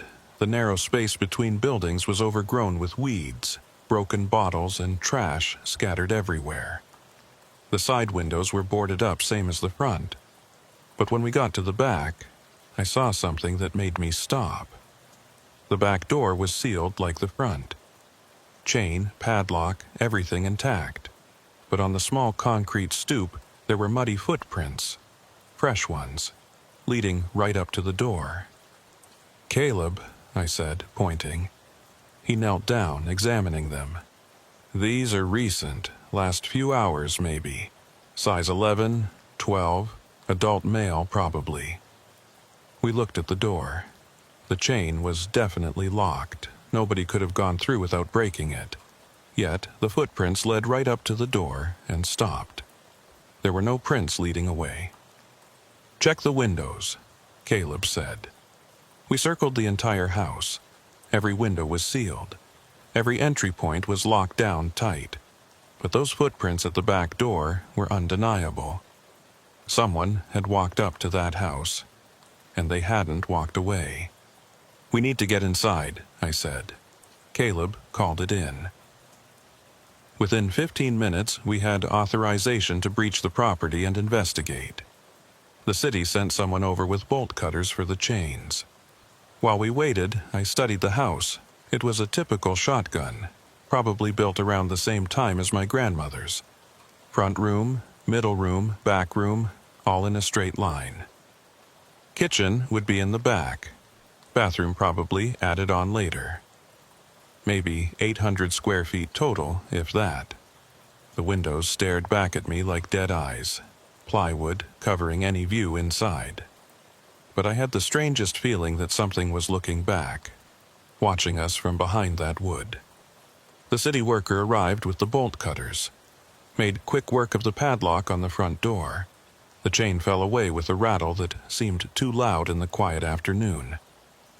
"You want me to wait?" the worker asked. "We're good," Caleb said. "Thanks." The worker left. Caleb and I stood on the porch looking at the door. It was just a door, old and weathered, but neither of us was in a hurry to open it. "Ready?" Caleb finally said. "Yeah." He pushed the door. It swung inward with a long creak, hinges protesting. The smell hit us immediately. Not death, not rot, just old air, stale and thick, like opening a tomb that had been sealed for years. We stepped inside. The front room was empty, completely empty. No furniture, no debris, nothing. Just bare wood floors and walls with remnants of old wallpaper peeling off. The light coming through cracks in the boarded windows created thin bars of illumination across the floor. But the temperature was wrong. Outside it was maybe 80 degrees, normal for October in New Orleans. Inside, it had to be 90 or higher. The air was thick and hot, pressing down on us like a weight. "No AC, no heat," Caleb said. "Where's this warmth coming from?" I didn't have an answer. We moved into the middle room, same as the front. Empty, hot, old. The shotgun layout meant we could see straight through to the back room from where we stood. Also empty. We checked everything. The floors for loose boards, the walls for hidden spaces, nothing. The house was completely vacant and had been for years. The dust on the floor was undisturbed except for our own footprints. "Nobody's been in here," Caleb said. "Not recently, anyway." "Then how do you explain the footprints outside?" He didn't have an answer for that. We went to the back door. From inside, we could see the chain and padlock were intact. Nobody had opened this door. Yet those muddy footprints on the back stoop led right to it. "Maybe someone stood there and then backed away," Caleb suggested. "Walked backwards in their own prints." It was possible, unlikely, but possible. We were about to leave when I noticed something. In the back room, which would have been the kitchen, there was a small table pushed against the wall. I hadn't seen it before because it was in shadow, but now a shift in the light made it visible. And on that table were papers. I walked over, 2 documents side by side. Both official NOPD incident reports. "Caleb, look at this." He came over. We stared at the reports. The first one was dated September 14th, 2005, just after Katrina. An incident report about looting at this address. Officers had responded, found the house already abandoned, water damage throughout. They'd secured it and moved on. The reporting officer was someone named J. Marchetti. I didn't recognize the name. The second report was dated October 8th, 2025, 3 days from now. I picked it up carefully. The paper felt fresh, not old. The ink was dark and clear. It was an incident report for this exact address. Unusual activity reported. Property breach. Officers Fontenot and Baptiste investigating. My name. Caleb's name. "This is dated 3 days from now," I said quietly. Caleb took the report from me, studied it. "This is a copy of our report form. Current version, right year, right district designation. But we haven't written this yet. No, we haven't." we stood there in that hot, empty room, holding a report from the future. Outside, I could hear traffic on Rampart Street. Normal city sounds. Inside, just our breathing and the creaking of old wood. "This doesn't make sense," Caleb said. I read through the report more carefully. It described our entry into the house, finding it empty and sealed. Then there was a paragraph about discovering the reports on the table. The one from 2005 and this one, the one I was holding. A loop of documentation, each report referencing the other. At the bottom, in the section for follow-up action required, someone had written, "Property to remain sealed. No further investigation recommended." The handwriting looked like mine, but I hadn't written it. "We need to bag this as evidence," Caleb said. "Evidence of what?" "I don't know, but we're taking it." We photographed everything. The empty rooms, the table, the reports. Then we carefully placed both documents in evidence bags. As we did, I noticed something else. There was a thin layer of dust on the table, but not under the reports, like they'd been placed there recently. We left the house. Caleb refastened the chain and padlock as best he could, though it had been cut. We'd need the city to come back and properly secure it again. As we walked back to our cruiser, I looked back at the house, and I could swear I saw movement in one of the cracks between the plywood boards. Just a shift in the darkness behind the wood, like someone moving away from the window. "Did you see that?" I asked. "See what?" "In the window. I thought I saw, but there was nothing there now. Just the sealed house, quiet and still in the afternoon sun." We drove back to the station. Neither of us spoke much. What was there to say? We'd found impossible documents in an impossible situation, and neither of us knew what to make of it. At the station, we logged the evidence and started writing our report. The real one, dated today. And as I wrote, I kept thinking about that other report. The one from 3 days in the future, describing exactly what we were doing now. I got to the part about the documents we'd found. Described the first report from 2005. Then started describing the second one from 2025. My pen stopped. I couldn't write it. Couldn't document that we'd found a report from the future. It sounded insane. Caleb was having the same problem. "How do we write this up? Truthfully?" "You want to tell the department we found a time-traveling police report." He had a point. But lying in an official report was career suicide. We compromised. Wrote that we'd found 2 incident reports, one from 2005 and one recent, both regarding the property. Didn't mention the future date, just noted the reports as evidence and recommended the property remain sealed. It felt like cheating, like we were avoiding the real issue. But what else could we do? We filed the report and went back to our regular patrol. The rest of the shift was normal. Traffic stops, a shoplifting call, a domestic disturbance that turned out to be a loud TV. Regular police work. But I couldn't stop thinking about that house. About the footprints that led to a sealed door. About the heat inside when it should have been cool. About those reports on that dusty table. After shift, I went to the records department. Asked to see any old reports for 1247 North Rampart Street. The clerk pulled up the address in the system. "We've got a few things. Property damage reports from Katrina, couple of trespassing calls before it got sealed, not much. What about from 2005? September specifically. Officer J. Marchetti." She typed for a moment. "Here, looting investigation, September 14th, 2005. Want a copy?" "Please." She printed it out. I read it carefully. It was identical to the one we'd found in the house. Every word, every detail. The original report, filed 20 years ago. "Can you look up Officer Marchetti for me?" I asked. "First initial J?" More typing. Joseph Marchetti. Joined the force in '98, worked through Katrina. Died in 2006. How? Doesn't say. Just shows him as deceased, December 2006. I thanked her and left. Sat in my car in the parking lot thinking. An officer who'd been in that house in 2005 had died a year later. We'd found his report in the house, along with one that shouldn't exist yet. And now we'd been in that house too. I should have gone home. Should have put it out of my mind. But instead, I drove back to North Rampart Street. It was evening now, the sun setting. Long shadows stretched across the street.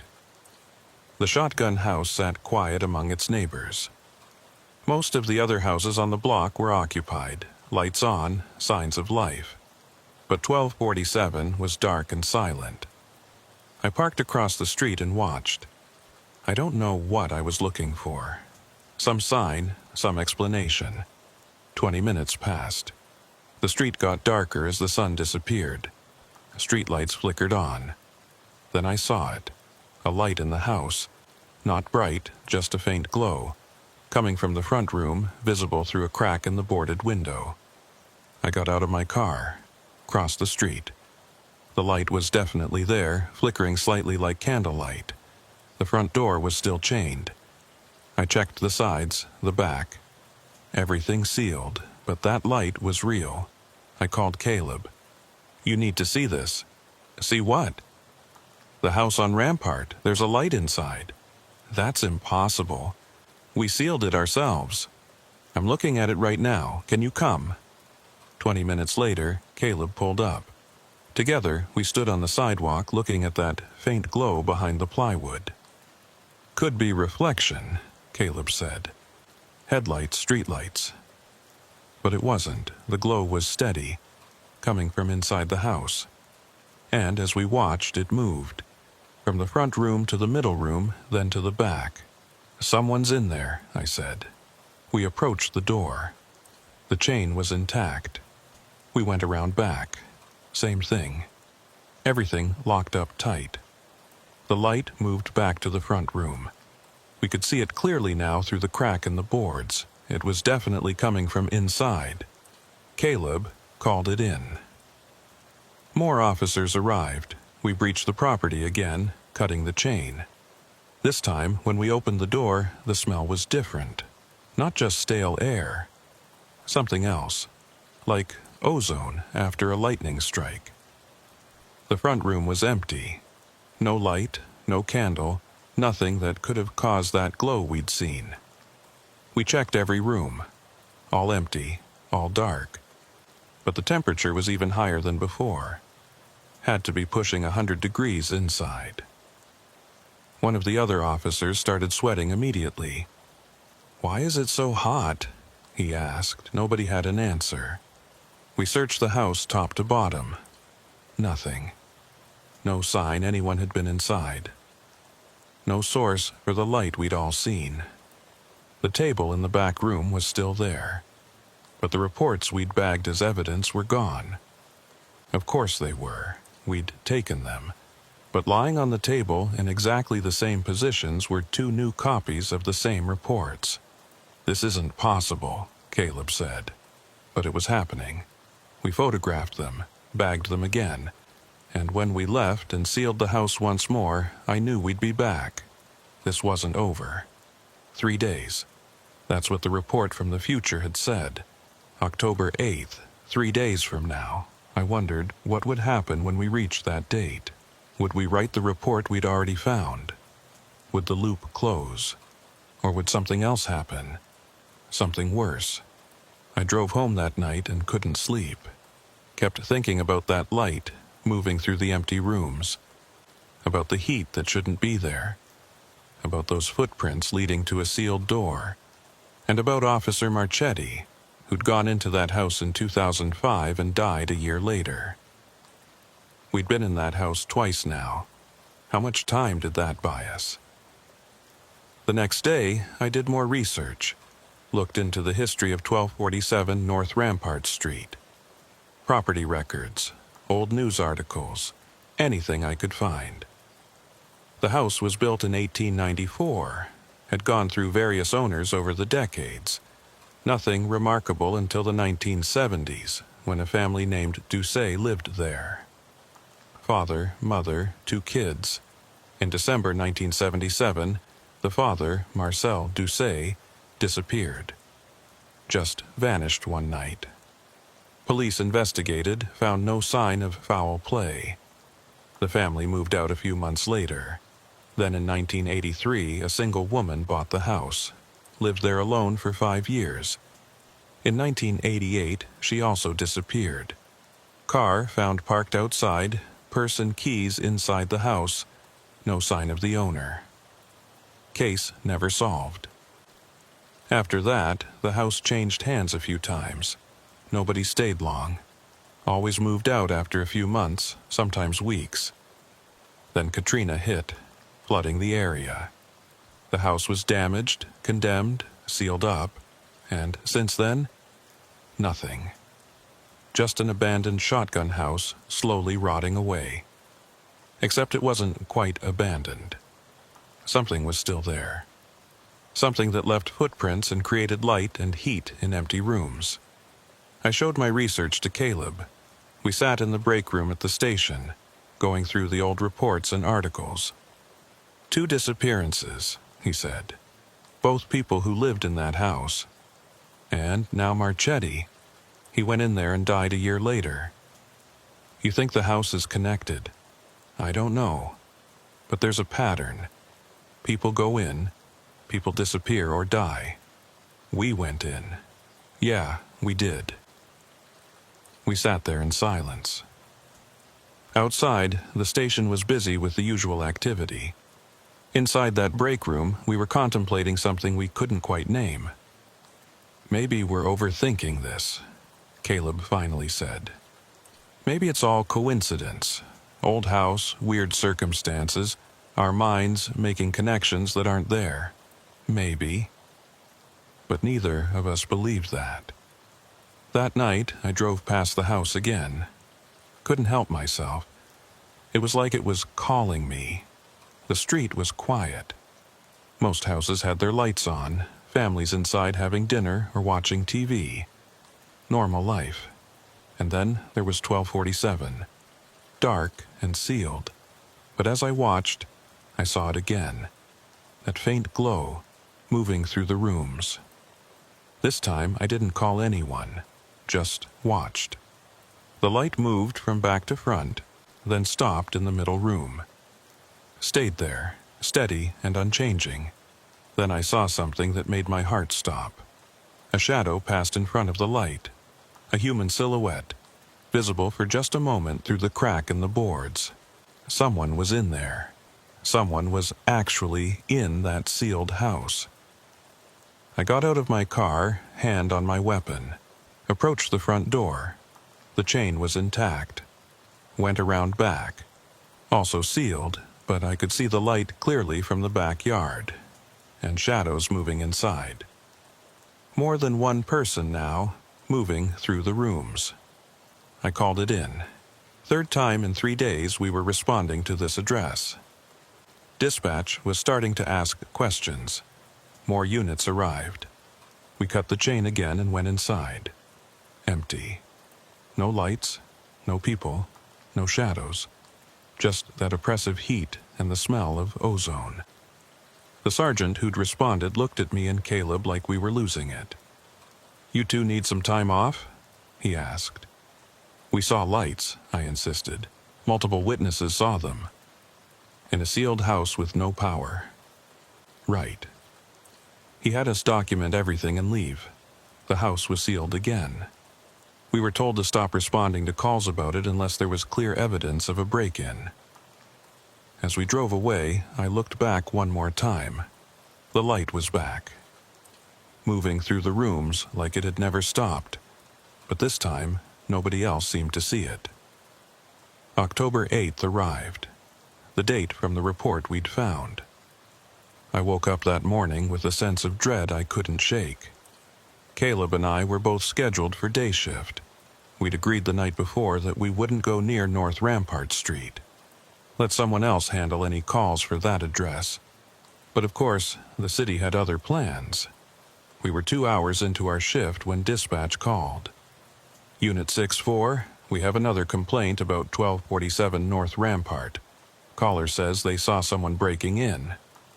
Caleb and I looked at each other. Dispatch, can you assign another unit? Caleb asked. We've responded to this address multiple times in the past few days. Negative 6-4. You're closest and you know the location. Please respond. We had no choice.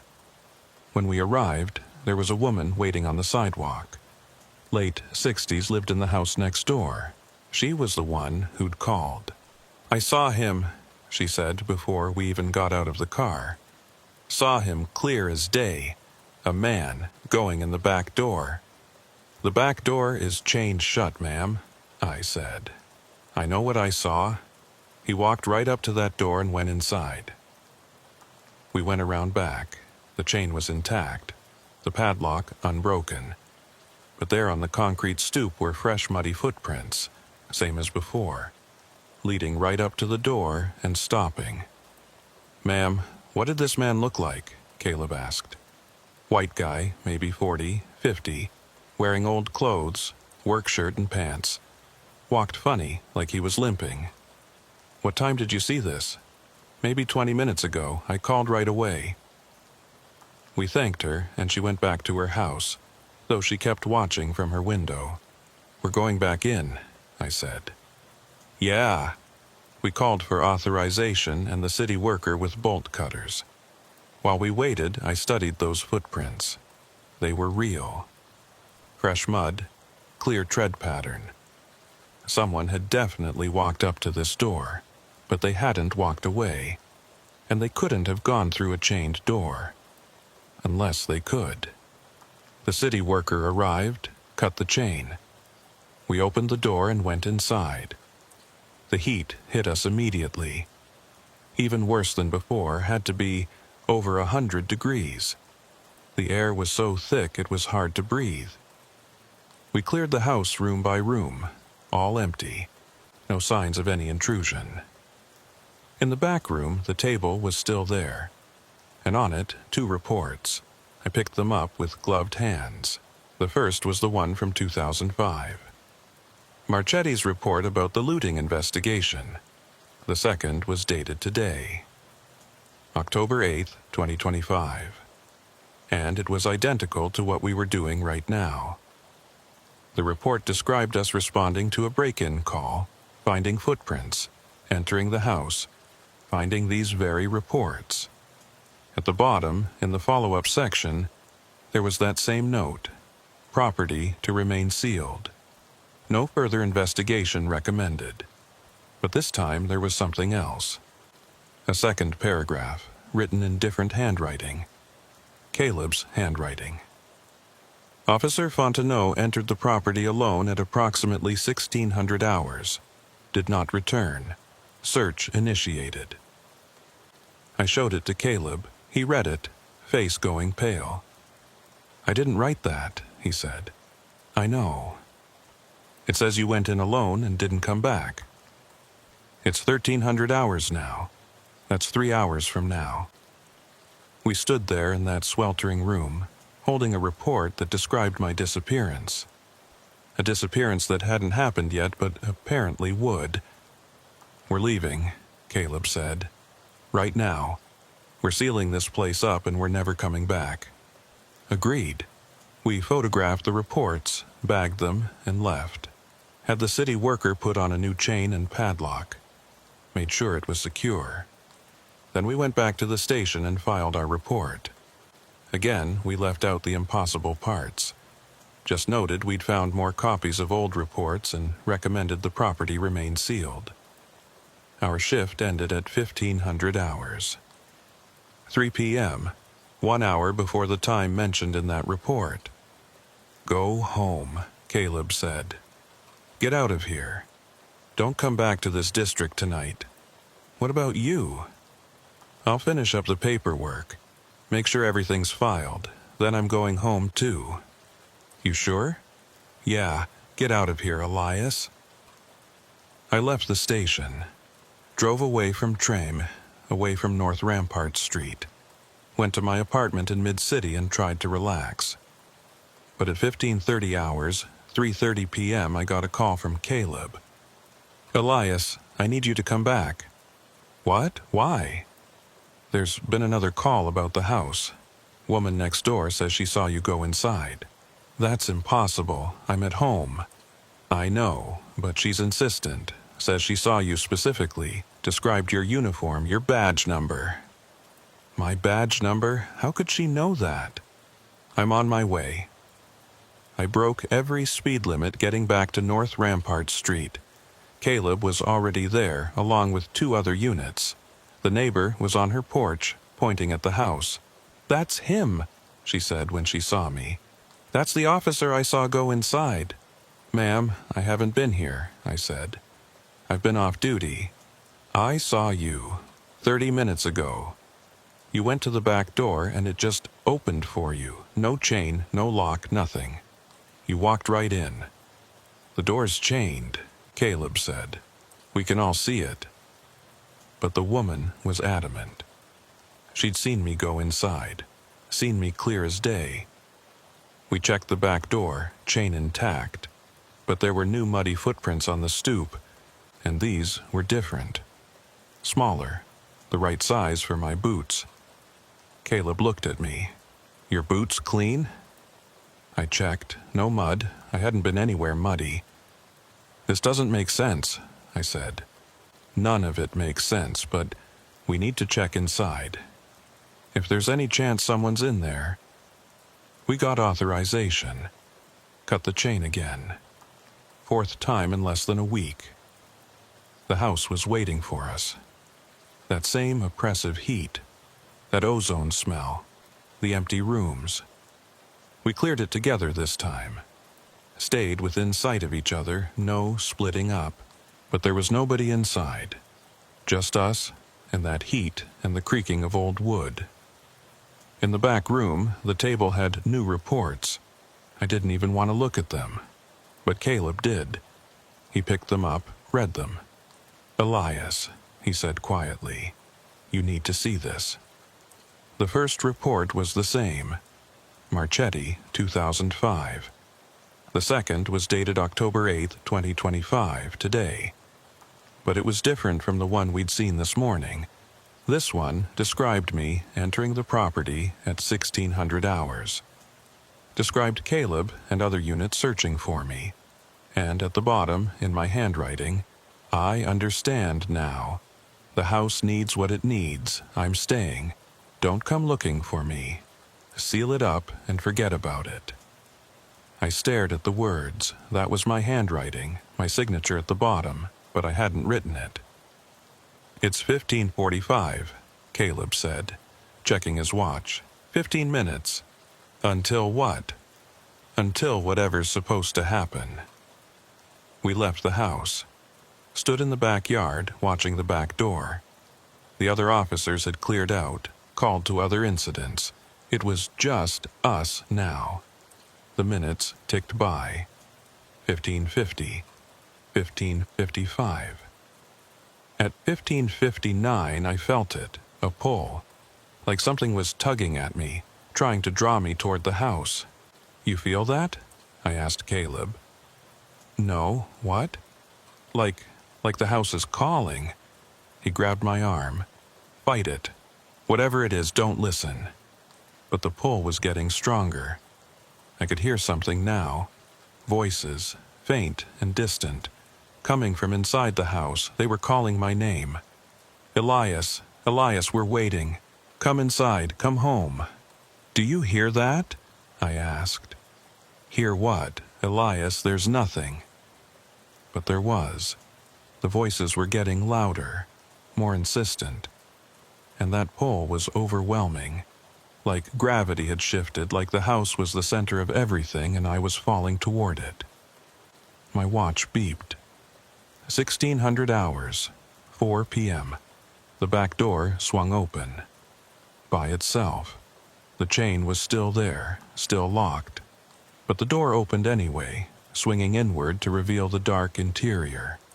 The voices were clear now, multiple voices, overlapping. "Come in, come home, we've been waiting so long, come home, Elias." I took a step toward the door. Caleb tackled me. We went down hard on the concrete, his weight pinning me. "No, Elias, snap out of it." The pull broke. The voices stopped. The door slammed shut with a bang that echoed down the block. I lay there on the ground, breathing hard. What the hell was that? I don't know, but we're leaving now. He hauled me to my feet and practically dragged me to his cruiser, shoved me in the passenger seat. We drove away, and I didn't look back, but I could feel it. The house, watching us leave. Disappointed. Hungry. We went back to the station. Caleb called in a detective, someone who could take over the case. Yvette Marchand showed up, the same detective who'd been investigating strange occurrences in the quarter. We told her everything. The reports, the dates, the voices, all of it. She listened without interrupting. Then she pulled out a file. "I've been tracking incidents related to properties like this, places that seem to exist in multiple times at once. 1247 North Rampart is one of 6 addresses in the city with similar patterns. What's causing it?" I asked. "I don't know, but I have a theory. The city's been here a long time. Built on swampland, survived disasters, accumulated history. Some places, the weight of all that time, it creates weak points. Places where past and present overlap. Like that house. Exactly. And sometimes those places want to keep things, preserve them, add to their collection of moments that refuse to end. The people who disappeared," Caleb said. "The ones who lived there. Still there, in a sense, trapped in their own timelines, living the same moments over and over. And the house wants more. It's always hungry for more. It wanted me, yes, and it almost got you." If Caleb hadn't been there, she didn't finish. Didn't need to. "What do we do?" I asked. "We can't just leave it there. What if it takes someone else? It's already sealed. We add more warnings, more security, and we wait. For what? For it to quiet down again. These places go through cycles, active periods and dormant periods. Right now, 1247 is active. But it'll fade eventually. Go quiet for another decade or two. And then it'll wake up again. Call to someone else, and we'll deal with it then." It wasn't a satisfying answer, but it was the only one we had. The house was sealed again, this time with extra chains, posted notices, police tape. We made sure every entry point was secured. For a week, nothing happened. No lights, no footprints, no calls from neighbors. Then, 8 days after I'd almost been taken, I drove past the house late at night. Just checking, making sure it was still secure. And I saw it. A light in the window, moving through the rooms, front to middle to back. I didn't call it in, just watched. The light moved, steady and purposeful. And in that middle room, I saw a shadow. A human shape, standing still. Then another shadow joined it, and another. Soon there were dozens of them, all crowded into that small space, all standing perfectly still, waiting. I drove away and didn't go back. What else could I do? The house was still there, still hungry, still collecting moments and people who'd stumbled into its gravitational pull. But it didn't have me. Not yet. Though sometimes, late at night, I still hear those voices, calling my name, inviting me home. And I wonder how long I can resist. How long before I find myself standing in front of that back door, watching it swing open, hearing those voices welcome me in. The house is patient. It's been there since 1894. It can wait, and someday, maybe tomorrow, maybe years from now, I'll answer that call. I'll walk through that door, and I'll take my place among the shadows, frozen in time, waiting for the next person to stumble into the house's trap. Because that's what these places do. They call and call and call, and eventually, everyone answers. Everyone comes home. 2 months passed. November turned to December, and New Orleans prepared for the holidays. The weather finally cooled off, though in this city that just means it dropped into the 70s instead of the 90s. I tried to put the house on North Rampart behind me, focused on regular police work, but I couldn't shake the feeling that something was unfinished, that the house wasn't done with me yet. Caleb noticed. We were partners again after a brief reassignment to different shifts. He'd catch me staring off into space sometimes, or notice when I drove out of my way to avoid North Rampart Street entirely. "You still thinking about it?" he asked one day. "Hard not to. Marchand said it would go dormant. Has it?" He didn't answer. We both knew it hadn't. Every week, like clockwork, dispatch would get a call about the property. Lights seen inside, sounds of movement. And each time another unit would respond, break the seal, find nothing. The house was playing with us, with the entire department. I started researching the history more deeply. Spent my off hours at the library, going through old records and newspapers, trying to understand what made that house different. I found more disappearances, way more than the 2 I'd initially discovered. In 1901, 7 years after the house was built, a dock worker named Baptiste Thibault lived there with his wife. He vanished one winter night. Wife woke up. He was gone. Never seen again. In 1923, a jazz musician rented a room in the house, disappeared mid-December. His horn was found in the house, but he wasn't. In 1948, a widower moved in. Lasted 3 months before he vanished. Neighbors said they saw him go into the house one evening. Never saw him come out. And on and on. Every 10 to 20 years, someone disappeared from that house. The pattern was consistent. Mid-December, usually. Between the 10th and 15th. Today was December 10th. I showed my research to Caleb and Marchand. We met at a coffee shop away from the station, somewhere we could talk freely. Every 10 to 20 years, Marchand said, studying my notes. Like a cycle. The last one was Marcel Doucet in 1977, I said. That's almost 50 years ago. So it's overdue. Way overdue. Caleb sipped his coffee. You think that's why it's so active now? Why it went after you? Maybe. It's been dormant too long. It's hungry. Marchand pulled out her own files. I've been tracking Officer Marchetti, the one who filed that report in 2005. He died in December 2006. December 13th specifically. Single car accident. Drove off the road into the bayou. Suicide? I asked. Ruled accidental. But his family said he'd been acting strange for months. Talking about a house calling to him, hearing voices. My blood went cold. The same things I experienced. Yes. So the house didn't get him immediately. It took a year. But it got him. That's my theory. We sat in silence. The coffee shop was busy with holiday shoppers, people laughing and chatting, normal life happening all around us. And we were talking about a house that collected people across time. What do we do? Caleb asked.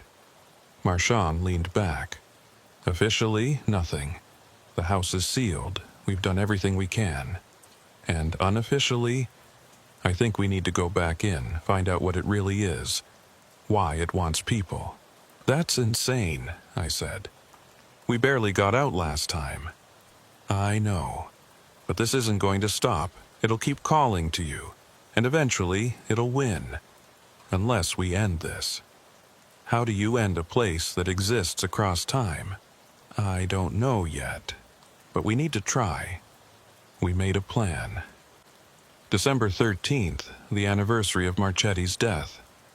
We'd go into the house together, all three of us. We'd document everything, try to understand the phenomenon. And maybe, if we were lucky, we'd find a way to break the cycle. It was a terrible plan, but it was the only one we had. The next 2 days, I prepared. Read everything I could find about the house, about the disappearances, about similar phenomena in other cities. New Orleans wasn't the only place with buildings that seemed to exist outside normal time. There were reports from San Francisco, Charleston, Savannah. Old cities with deep histories. But none of them had the pattern I was seeing, the regular cycle of disappearances, the specific targeting of individuals. 1247 North Rampart was unique. On December 12th, the day before we planned to enter the house, I got a call from the neighbor, the elderly woman who'd been reporting the incidents. "Officer Fontenot? I'm sorry to bother you at home. I got your number from the station." "It's fine, ma'am. What's wrong?" "It's the house. I saw him again. The man who lives there." "Ma'am, nobody lives there. It's been sealed for years." "I know what the signs say, but I saw him tonight, in the window. An old man, must be 70, 80.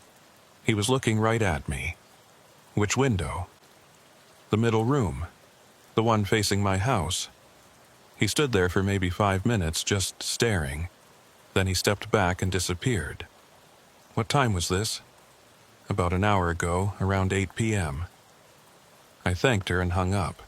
Then I called Caleb and Marchand. "We need to go tonight. It's getting more active."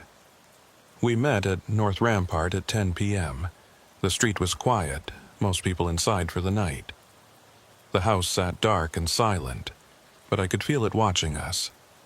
We had the authorization paperwork ready, cut the chain ourselves this time. No need to wait for the city worker. The door swung open and we entered. Flashlights cutting through the darkness. The heat hit us immediately.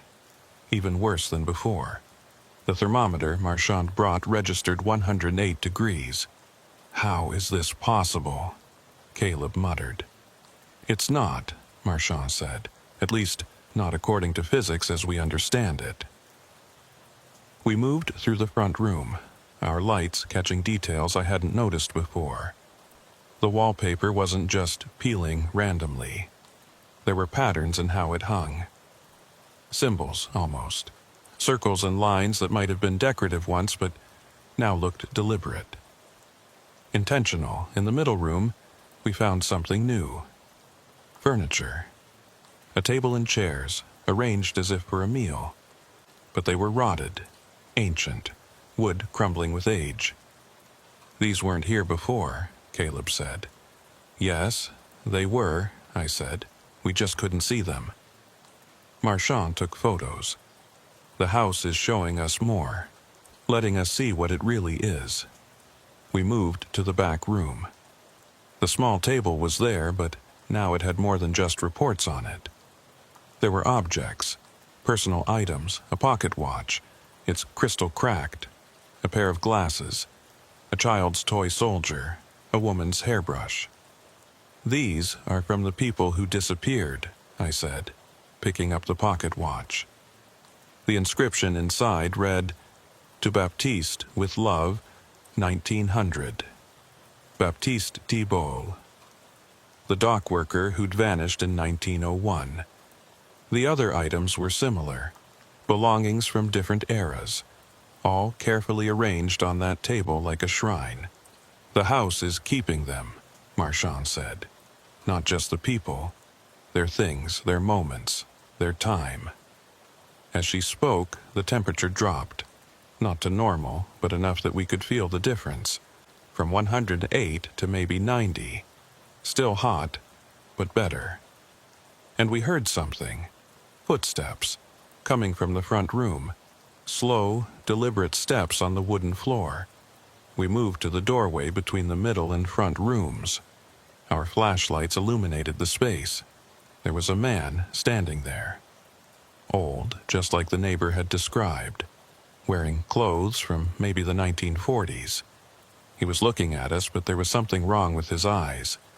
They were vacant, unfocused, like he was seeing through us to something else. "Sir?" I called out. "NOPD, can you hear me?" He didn't respond, just stood there, swaying slightly. Then another figure appeared. A woman, younger, 1920s dress. She stood next to the man, also vacant, also swaying. More appeared. A child, a dock worker in old coveralls, a man in a business suit from the 1960s. They filled the front room, all of them standing perfectly still, all of them staring at nothing. "The people who disappeared," Caleb said quietly, "they're all here." And they were. Decades of missing persons, all crowded into that small room. Trapped in time. Frozen in the moment the house took them. One of them moved. The old man, the one we'd seen first. He raised his hand, pointing at me. "Elias Fontenot," he said. His voice was dry, crackling. "We've been waiting." The others echoed him. "Waiting, waiting, waiting." "Waiting for what?" I asked. "For you to join us, to complete the cycle, to make us whole." The figures started moving forward. Slow, shuffling steps. Not threatening, but inexorable. Like a tide coming in. "We need to leave," Marchand said. "Now." But when we turned to the back door, there were more figures there, blocking our exit. Dozens of them, all from different eras, all trapped in the house's collection. "There's no leaving," the old man said. "Not until the house is fed. Not until someone new joins us. It's been too long. The house is hungry." They were surrounding us now, pressing in from all sides. I could feel that pull again, that gravity dragging me towards something I couldn't see. "Fight it," Caleb said. "Like before. Fight it." But this was stronger than before, much stronger. The house had been patient, building its strength, and now it was ready to take what it wanted. The figures were touching us now. Their hands were cold despite the heat. Each touch sent a jolt through me, like static electricity but deeper, like they were pulling at something fundamental. Then Marchand did something unexpected. She pulled out a lighter and set fire to one of the old reports on the table. The reaction was immediate. The figures recoiled, making sounds of distress. The house itself seemed to groan, the wooden floors creaking like they were in pain. "The reports!" Marchand shouted. "They're anchors. They tie the house to specific moments." She grabbed more reports from the table, setting them alight. The fire caught quickly on the old paper. The figures were screaming now, not in pain, but in anguish. Their forms flickering like bad TV reception. "Help me!" Marchand yelled. Caleb and I grabbed more documents. There were dozens of them, all filed on that table. Reports from different years, different incidents, all of them tying the house to specific points in time. We set them all on fire. The flames spread quickly in the dry, hot air. The figures were fading now, becoming translucent. The old man reached out toward us one last time. "Please," he said. Don't leave us here. Don't make us be alone again." But we couldn't stop. The reports burned, and with each one that turned to ash, the house's grip loosened. The temperature started to drop. The oppressive feeling lifted. The last report burned, and with it, the figures disappeared completely. Not violently, just faded, like they'd never been there at all. We stood in the empty house, smoke rising from the ashes on the table. The temperature had normalized, maybe 80 degrees, which for New Orleans in December was actually high, but it felt normal, real. Did we free them? I asked. Or did we destroy them? Marchand looked at the ashes. I don't know. Maybe both. We left the house. As we crossed the threshold, I felt different. Lighter. That pull, that constant tug toward the house was gone. We sealed it up again. But this time it felt different. Final. The next day, I drove past the house. No lights in the windows, no shadows. Just an old, abandoned shotgun house, slowly rotting away. The calls to dispatch stopped. No more lights, no more sounds. The neighbors reported nothing unusual. Marchand checked on the property records. The city had decided to demolish the house. Too much structural damage, too much of a liability. It was scheduled to come down in January. On the day they demolished it, I watched from across the street. The heavy equipment tore into the old wood, pulling the structure apart piece by piece. When they reached the middle room, the one where all those figures had appeared, the demolition crew found something. A space under the floor, a crawl space that shouldn't have existed in a shotgun house. Inside were bones. Dozens of sets of bones. All the people who'd disappeared over the years. All of them buried under that middle room. Under the house that had kept their spirits trapped for decades. The coroner's office identified as many as they could. Some were too old, too deteriorated. But they matched dental records, old missing persons reports. Baptiste Thibault, the jazz musician, Marcel Doucet. All of them. And Officer Joseph Marchetti. He was there too, though he'd supposedly died in a car accident in 2006. His body had never been recovered from the bayou. Turned out he'd never been in the bayou at all. He'd gone back to the house, answered the call, and the house had kept him. But now they were all free. The bones were given proper burials. The families, those who were still alive, got closure. The ones with no families left were buried in a city cemetery with a marker recognizing them as victims.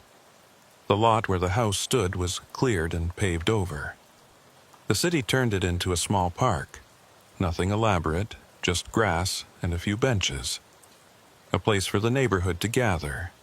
Sometimes I visit that park, sit on one of the benches, and I think about those people, trapped for so long. About how we freed them, or destroyed them, or maybe both. I don't hear the voices anymore, don't feel that pull. Whatever the house was, whatever it wanted, it's gone now. But sometimes, late at night, I wonder, did we really break the cycle, or did we just reset it? Will another house, somewhere in the city, start calling to people? Will another collection begin? New Orleans is old, built on layers of history, tragedy, disaster, and some of that history refuses to stay buried. We did what we could, saved who we could save. The rest is beyond our control. That's what I tell myself anyway. Most nights, I even believe it. Spring came to New Orleans. The temperature climbed back into the 80s. The city shook off winter and prepared for Mardi Gras season. I was still partnered with Caleb. We worked our shifts, responded to calls. Life went back to normal, or as normal as it gets in this city. But I couldn't shake the feeling that we'd missed something. That the house on North Rampart had shown us the tip of something much larger. The dream started about 2 weeks after the demolition. Not every night, but often enough to worry me. I'd find myself walking through that house again. Except it was fully furnished. People living there, going about their lives. Different people in each room, from different eras. They'd look at me as I passed through. Their eyes following me, but never speaking. In the dreams, I could see through the walls to the crawl space beneath.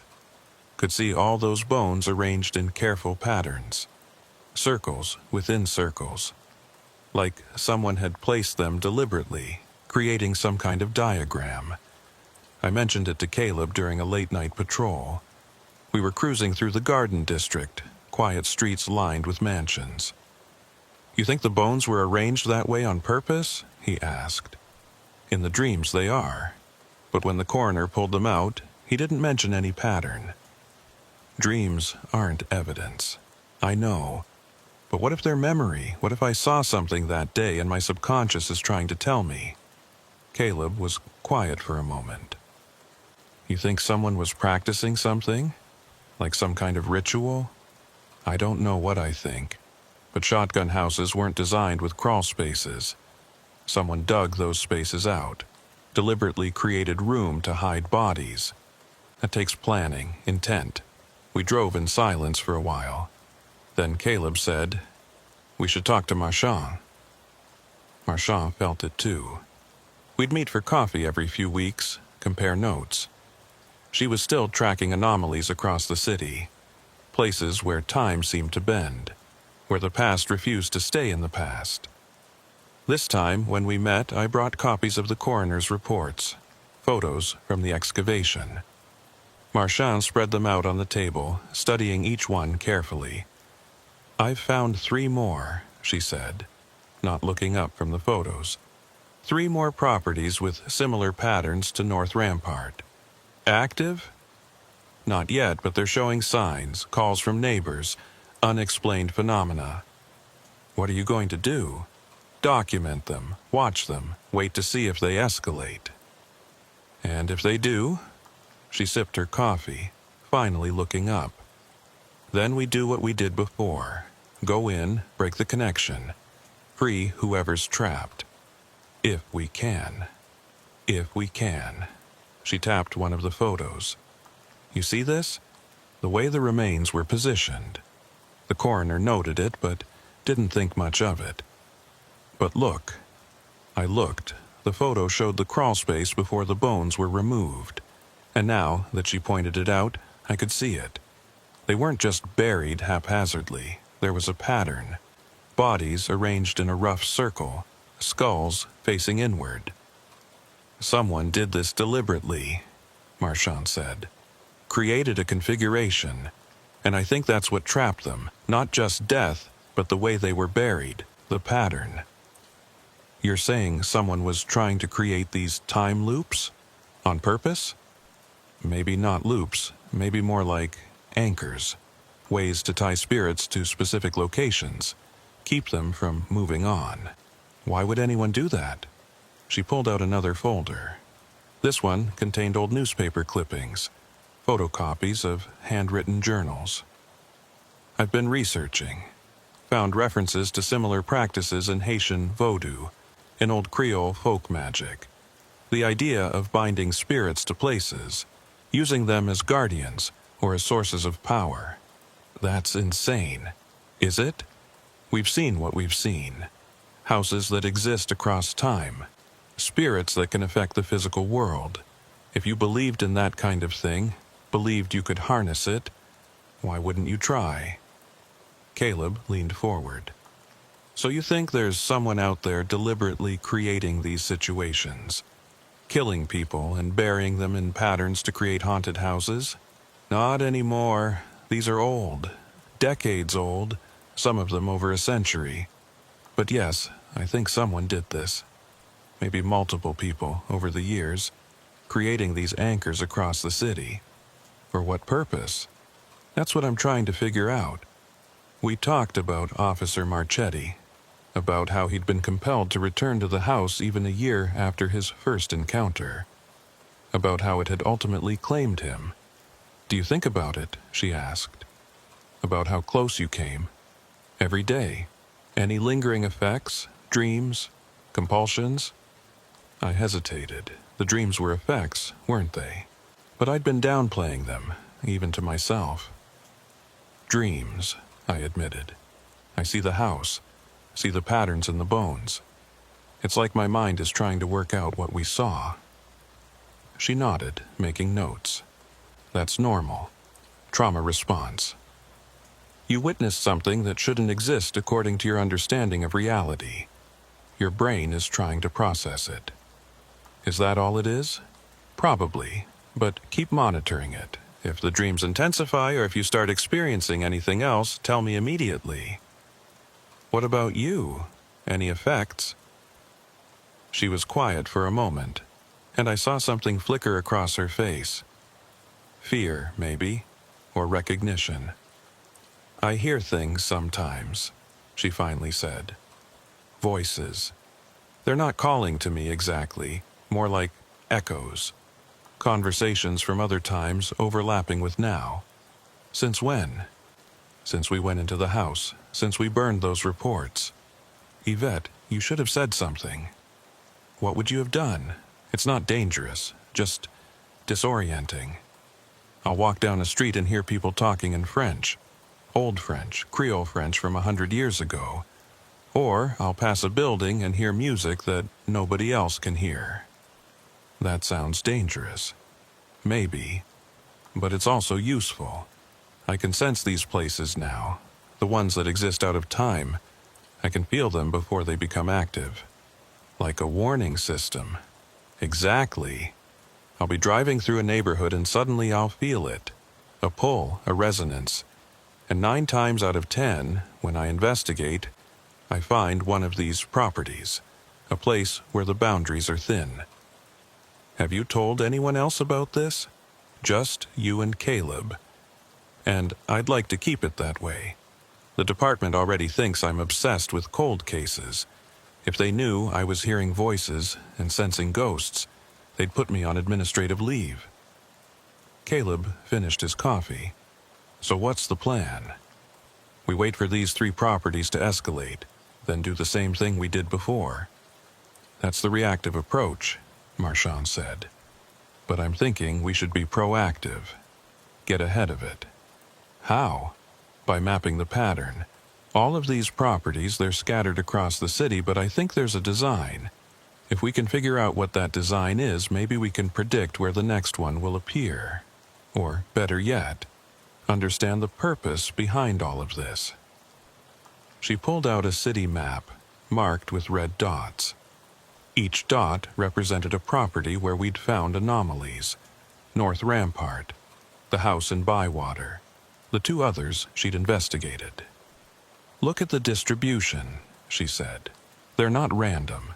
They form a rough arc around the French Quarter, and if you extend the pattern, she drew lines between the dots, then continued the arc. It curved around the old city, following the original settlement boundaries. You think there are more? I asked. I know there are. I've already started getting reports from these areas. She tapped the map where her projected arc continued. Tremé, Faubourg Marigny, the Bywater. All of them showing early signs. How many are we talking about? If the pattern holds, maybe a dozen total, maybe more. The scope of it was staggering. Not just 1 or 2 haunted houses, but a network of them. All connected, all serving some purpose we didn't understand yet. We need help, Caleb said. This is too big for the 3 of us. Who would believe us? Marchand asked. We go to the department with this, they'll think we've lost our minds. We need proof, hard evidence, something undeniable. The bodies are evidence. Bodies prove murder, not hauntings. We need to catch the phenomena in action, document it in a way that can't be disputed. We finished our coffee and went our separate ways, but I thought about what she'd said, about hearing echoes, about sensing the anomalies, about the pattern that might connect all of these places. That night I couldn't sleep, kept thinking about the map, about those red dots forming an arc around the old city. What were they protecting? Or containing? Around 2 a.m., I gave up on sleep and drove through the city. No destination in mind, just driving. Let my instincts guide me. I found myself in Tremé, not far from where North Rampart had been. The streets were quiet, a few cars passing. Most houses dark. Then I felt it. What Marchand had described. A pull, subtle but definite. Like the air itself was tugging at me, drawing me towards something. I followed the feeling, turned down one street, then another. The pull got stronger. It led me to a shotgun house on St. Philip Street. Narrow, old, painted a faded blue. Lights off, but I could see someone had been maintaining it. The yard was neat, the porch swept clean. I parked across the street and watched. The pull was strong here. Not like North Rampart had been, not that overwhelming gravity, but something similar, a resonance. My phone rang. Marchand. "Where are you?" she asked. "St. Philip Street, in Tremé. How did you know?" I felt it too, the pull. I'm 10 minutes away. You can feel it from that far. It's getting stronger. The sensitivity, I mean. The more of these places I encounter, the more attuned I become. She arrived in an unmarked car. We sat together, watching the house. "I've driven past this place a dozen times," she said. "Never felt anything before, but tonight it's active. Should we call Caleb?" "Not yet. Let's just observe, see what happens." We watched for an hour. Nothing visible, but that pull remained. Constant, insistent. Then, around 3:30 a.m., we saw movement. Not in the house, but around it. Shadows forming in the yard, on the porch. Not cast by any light source. Just appearing. Dark patches against the darkness. "You seeing this?" I asked. "Yeah." The shadows moved with purpose, circling the house in a slow, deliberate pattern. Round and round, like they were performing some kind of ritual. Marchand was taking photos with a night vision camera. "This is it. This is the evidence we need." But as she said it, the shadows stopped. All of them, simultaneously. They turned toward our car, toward us. "Can they see us?" I asked. "I don't know, but they know we're here." The shadows began moving toward us, slow, gliding across the street like oil spreading on water. "Start the car," Marchand said. I did. Put it in gear. But the shadows were already surrounding us, pressing against the windows, blocking our view. Through the darkness, I could hear voices. The same overlapping conversations Marchand had described. Different languages, different eras, all of them asking the same question in different words. "Why did you come? Why did you disturb us?" The temperature in the car dropped. I could see my breath. The windows began to frost over from the inside. "We're leaving," Marchand said loudly. "We're not here to harm you. We're leaving." But the shadows didn't move. They pressed closer. The voices got louder, more insistent. Then I remembered what had worked before. Fire. Not literal fire, but the burning of those reports. The destruction of the anchors. "The pattern," I said. "We need to disrupt the pattern." I threw the car into reverse and punched the gas. The tires screeched. We shot backward, away from the circle of shadows. The moment we broke free of their formation, they dissipated. Vanished like smoke. The temperature normalized. The voices stopped. We drove several blocks before pulling over. Both of us were shaking. "That was different," Marchand said. "More aggressive than the others. Because we came to them. We sought them out instead of waiting for them to call us. Maybe.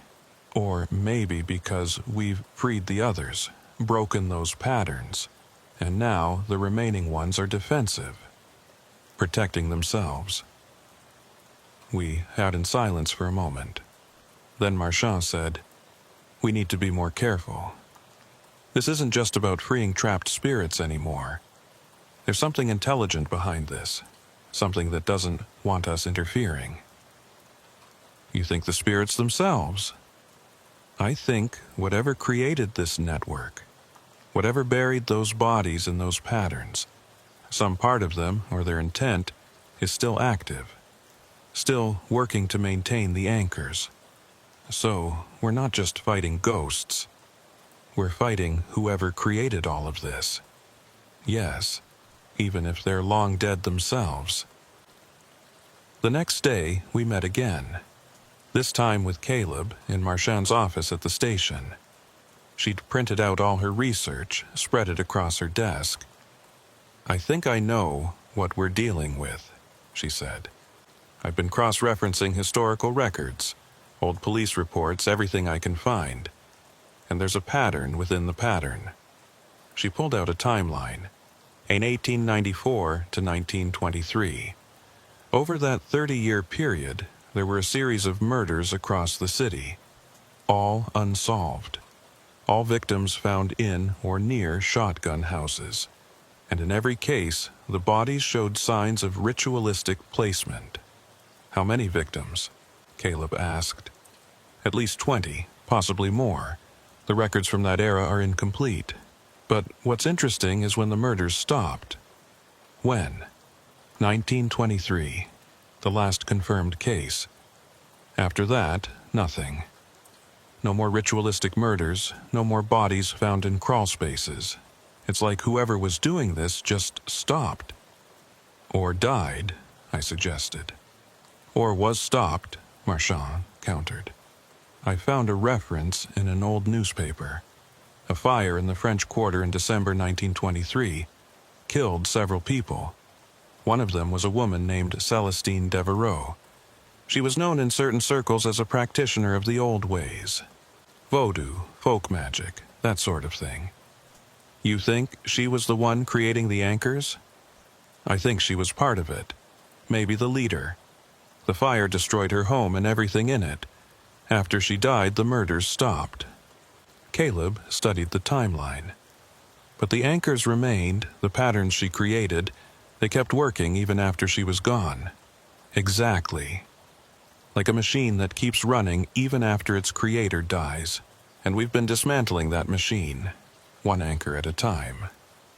"And something doesn't like that," I said. "What we saw last night, those shadows attacking us. That was defensive. Protective." Marchand nodded. "The system is trying to preserve itself, and it's going to fight back harder as we take apart more of it." We sat with that for a moment. The scope of what we were facing was becoming clear. This wasn't just about freeing a few trapped spirits. We were dismantling a century-old network of dark magic, created by someone who knew exactly what they were doing. "So, what do we do?" Caleb asked. "We continue," Marchand said. "But smarter. We don't go to the sites until we're ready. We research each one thoroughly. We bring the right equipment, and we don't go alone." "Equipment?" She opened a drawer and pulled out several objects. Salt, iron nails, old religious medals, things that looked like they belonged in a horror movie, not a police investigation. "If we're fighting magic," she said, "we need to fight with magic, or at least with the traditional protections against it." Over the next week, we prepared. Marchand researched each of the remaining sites, found out who owned them, who'd lived there, what history they held. Caleb and I gathered supplies, learned about the old protections and wards. It felt ridiculous. We were cops, not ghost hunters. But we'd seen what we'd seen, and if salt and iron nails gave us even a small edge, we'd use them. "Elias, you need to get down here." "Where?" "Bywater. We've got a situation." 20 minutes later, I pulled up to an address on Chartres Street, down near the Industrial Canal. It was another shotgun house, this one still occupied. Lights on, people home. Caleb met me on the sidewalk. Family called it in. Said their house is making sounds. Footsteps in the empty rooms, voices, and the temperature's all wrong. Wrong how? Hot. Way too hot. They've got AC running full blast, but it's still over 90 degrees inside. My stomach dropped. "This is one of Marchand's properties, isn't it? One of the 3 she's tracking." "Yeah, she's on her way." We went inside. The family who lived there, the Landrys, were huddled in the front room. Parents, 2 kids. They looked terrified. "It started 3 days ago," Mr. Landry said. "Just little things at first. Objects moving, doors opening by themselves. We thought maybe we had mice. Then last night," Mrs. Landry continued, "we heard voices coming from the back bedroom. We don't use that room. It's just storage, but we could hear people talking in there." "What were they saying?" I asked. "We couldn't make it out. It was like listening to a conversation through a wall. Muffled, but definitely voices, more than one." Caleb and I exchanged a look. This was too familiar. Marchand arrived. She brought equipment this time. Thermal cameras, audio recorders, instruments I didn't recognize. "I'm going to set these up," she said. "Document whatever's happening. Then we figure out how to stop it." We placed the family in a hotel for the night. They left willingly, not wanting to stay in the house another minute. Once they were gone, we set up the equipment, cameras in every room, audio recorders, temperature sensors. Then we waited. For the first hour, nothing happened. The house was quiet, normal. The temperature was high, but not impossibly so. Then, around midnight, the readings started to spike. Temperature in the back bedroom jumped to 105 degrees. Audio recorders picked up voices. We rushed to the room. It was packed with boxes and old furniture. But in the middle of the floor, there was a clear space. And in that space, shadows. Not physical objects, not people, just shadows. Dark patches that moved independently of any light source. They swirled and shifted, occasionally coalescing into almost human shapes before dissolving again. "Are you seeing this?" Caleb asked. "Yeah." The voices were clearer now. Multiple conversations overlapping. Some in English, some in French. Some in languages I didn't recognize. One voice separated itself from the others. Female, speaking English with an old-fashioned accent. "We've been waiting so long. Please, let us out." "Out of what?" I called into the room. "The house, the time, the loop. Please, break the cycle." Marchand was recording everything. "How do we break it?" "The foundation. Look beneath. Find where we're buried. Give us peace."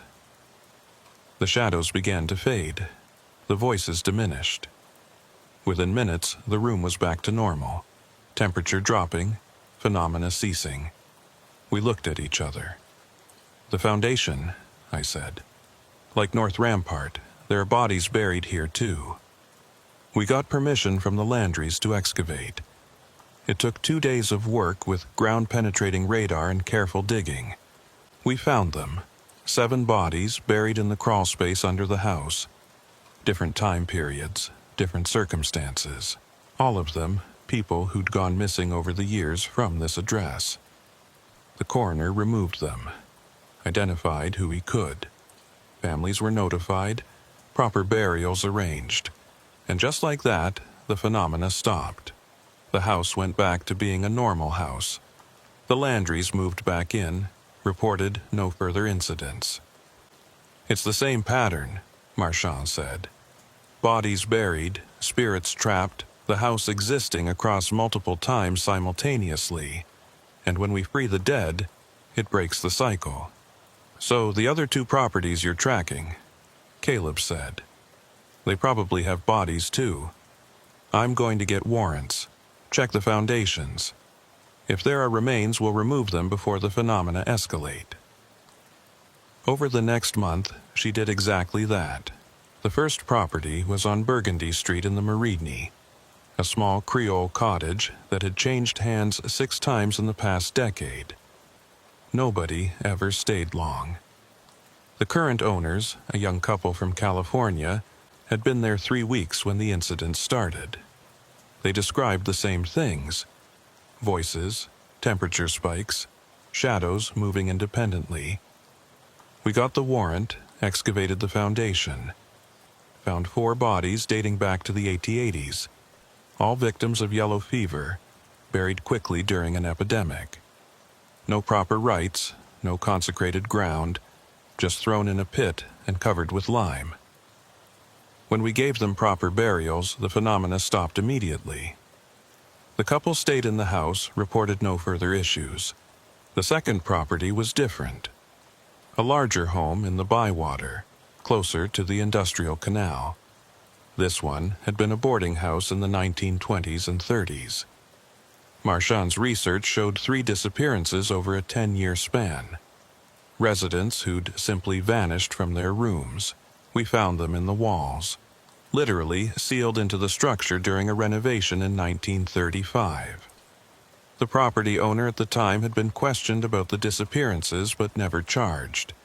He'd died in 1940, took his secrets with him, or so everyone thought. But the house remembered. The house kept those secrets in its walls, in its foundation, in the very boards of its floors.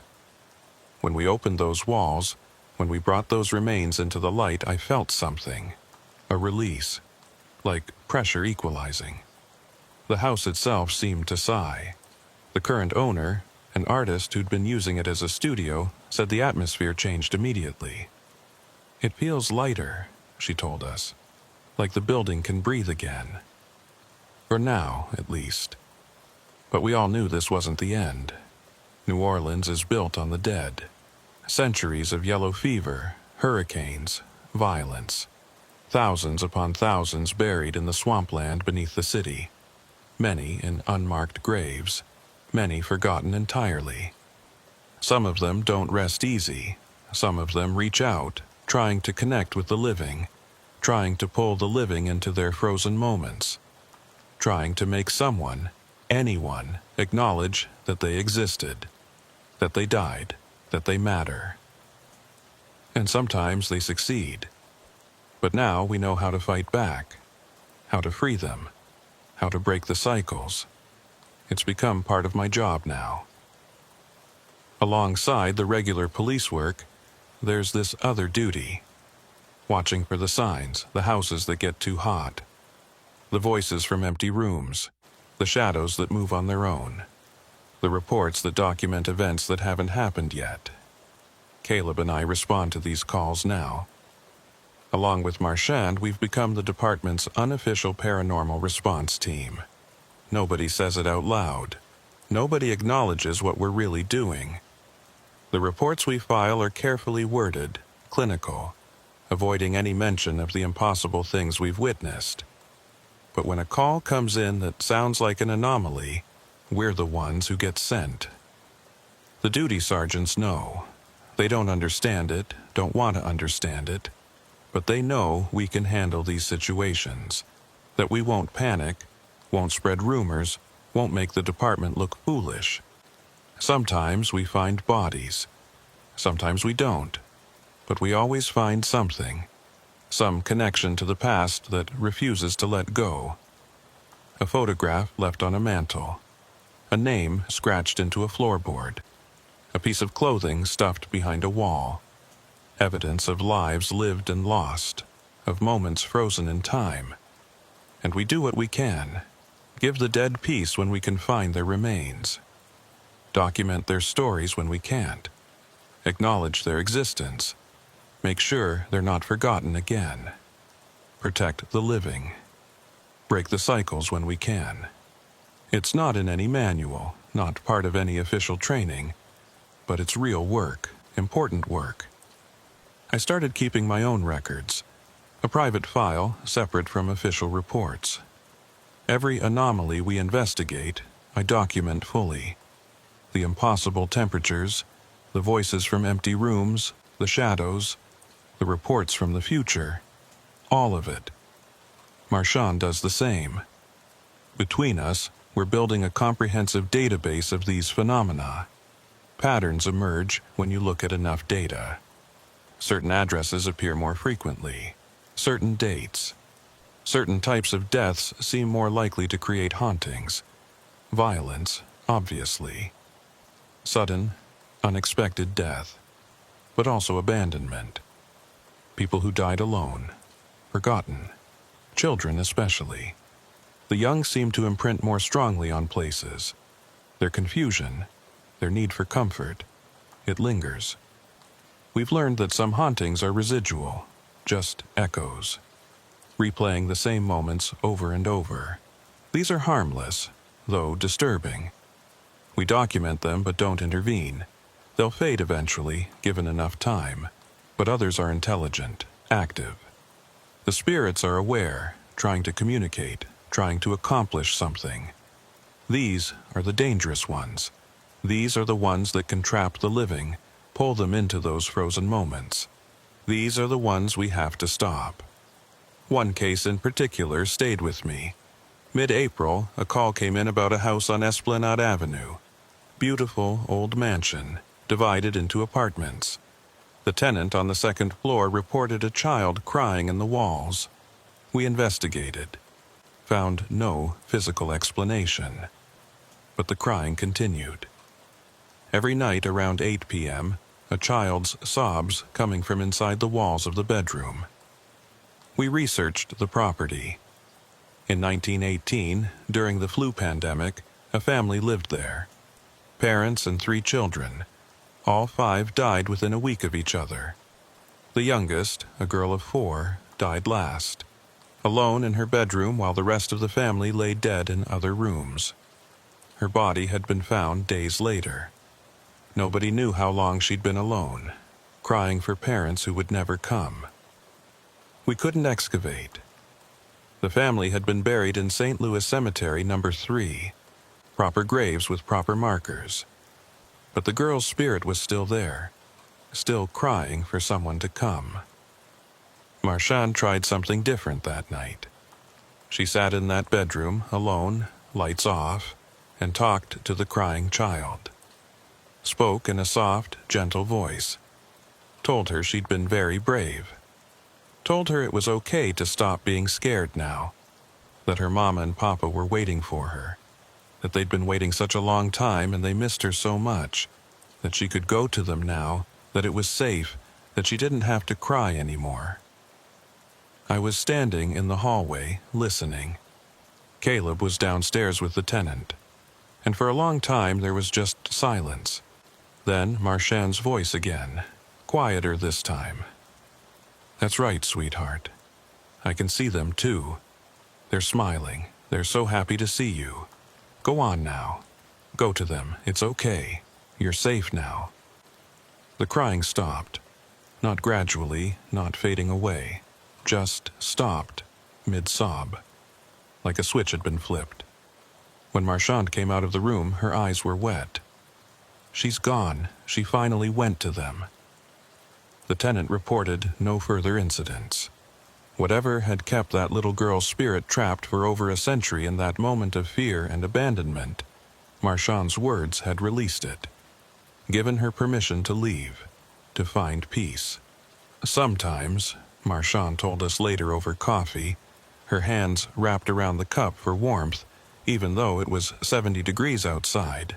They just need permission to leave. They've been waiting so long, stuck in that moment of fear and confusion, they don't know they can move on. They don't know it's allowed. Someone just needs to tell them it's okay. That became part of our protocol. Before excavating, before disturbing anything, before bringing in equipment and teams, we try talking to them first. Give them permission to leave. Acknowledge their pain, their fear, their confusion. Tell them they can go, that they don't have to stay trapped anymore. Sometimes it works. Sometimes it doesn't. The ones bound by Devereux's patterns, those usually require more. Require breaking the physical anchors, disrupting the configurations. But the others, the ones who are just lost, just frightened, just waiting for someone to tell them it's over now, those we can help with words alone.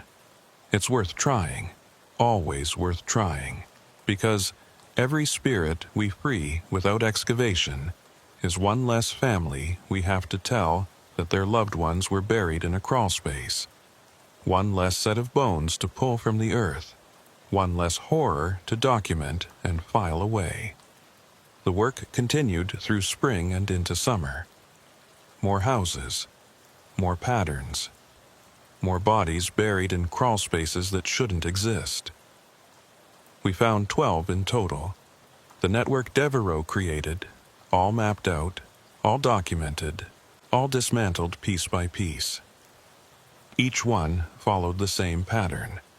Bodies arranged in circles, houses existing across multiple timelines, temperatures that defied physics, voices from the trapped and the dead. By June, we'd cleared the last of them. The arc around the French Quarter was broken. Whatever Devereaux had built, whatever purpose it served, it was finished now. But the work wasn't done, because New Orleans is full of old places, old pain, old sorrows that refuse to stay buried. Devereaux's network might have been the most organized, the most deliberate, but it wasn't the only source of hauntings in the city. We started getting calls from other neighborhoods, the Garden District, uptown, even out in Metairie. Reports of similar phenomena, though not as organized. These weren't part of any network, just individual tragedies, individual spirits unable or unwilling to move on. We responded to each one, investigated, documented, helped where we could. Sometimes it was as simple as talking to the spirit, giving them permission to leave. Other times it required research, excavation, proper burial of remains that had been hidden or forgotten. The department officially recognized us as specialists in historical property investigations. They didn't use the word haunting, didn't acknowledge what we were really doing, but they sent us the calls that other officers couldn't handle, the ones that didn't make sense, the ones that required someone who understood that reality was more flexible than the manual said it was. It changed how I saw the city, changed how I saw the job. Being a cop isn't just about enforcing laws for the living. It's about maintaining order between all the layers of existence that overlap in this old place. The dead have rights too, in a way. The right to be remembered, the right to rest, the right to have their stories told, even if only to the three of us who would listen. One evening in late June, I was driving through Trame after shift. Just cruising, no destination. The sun was setting, painting the shotgun houses in shades of gold and orange. Music drifted from open windows, jazz, blues, bounce music, all mixing together into that uniquely New Orleans sound. I passed by where North Rampart had stood. The little park was quiet, a couple kids playing on the grass. Normal, peaceful. But I could still feel them sometimes, the spirits we'd freed. Not trapped anymore, not suffering, just present in a quiet way, like they were grateful, like they were watching over the place they'd been bound to for so long, but watching by choice now, not compulsion.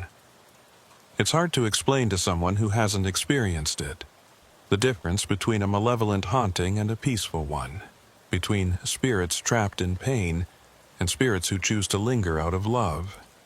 Some hauntings aren't dark. Some are just love, persisting beyond death. A grandmother checking on her old house, making sure the new family is happy there. A jazz musician's melody still echoing in the club where he played for 40 years. A child's laughter in a schoolyard where she spent the happiest days of her brief life. Those ones we leave alone. They're not hurting anyone. They're just reminders that the people we love never truly leave us, that the places we cherish hold something of our spirits long after we're gone. The city teaches you that, if you pay attention. The past isn't dead, it's not even past, as Faulkner said. It's here, layered over the present, visible to those who know how to look.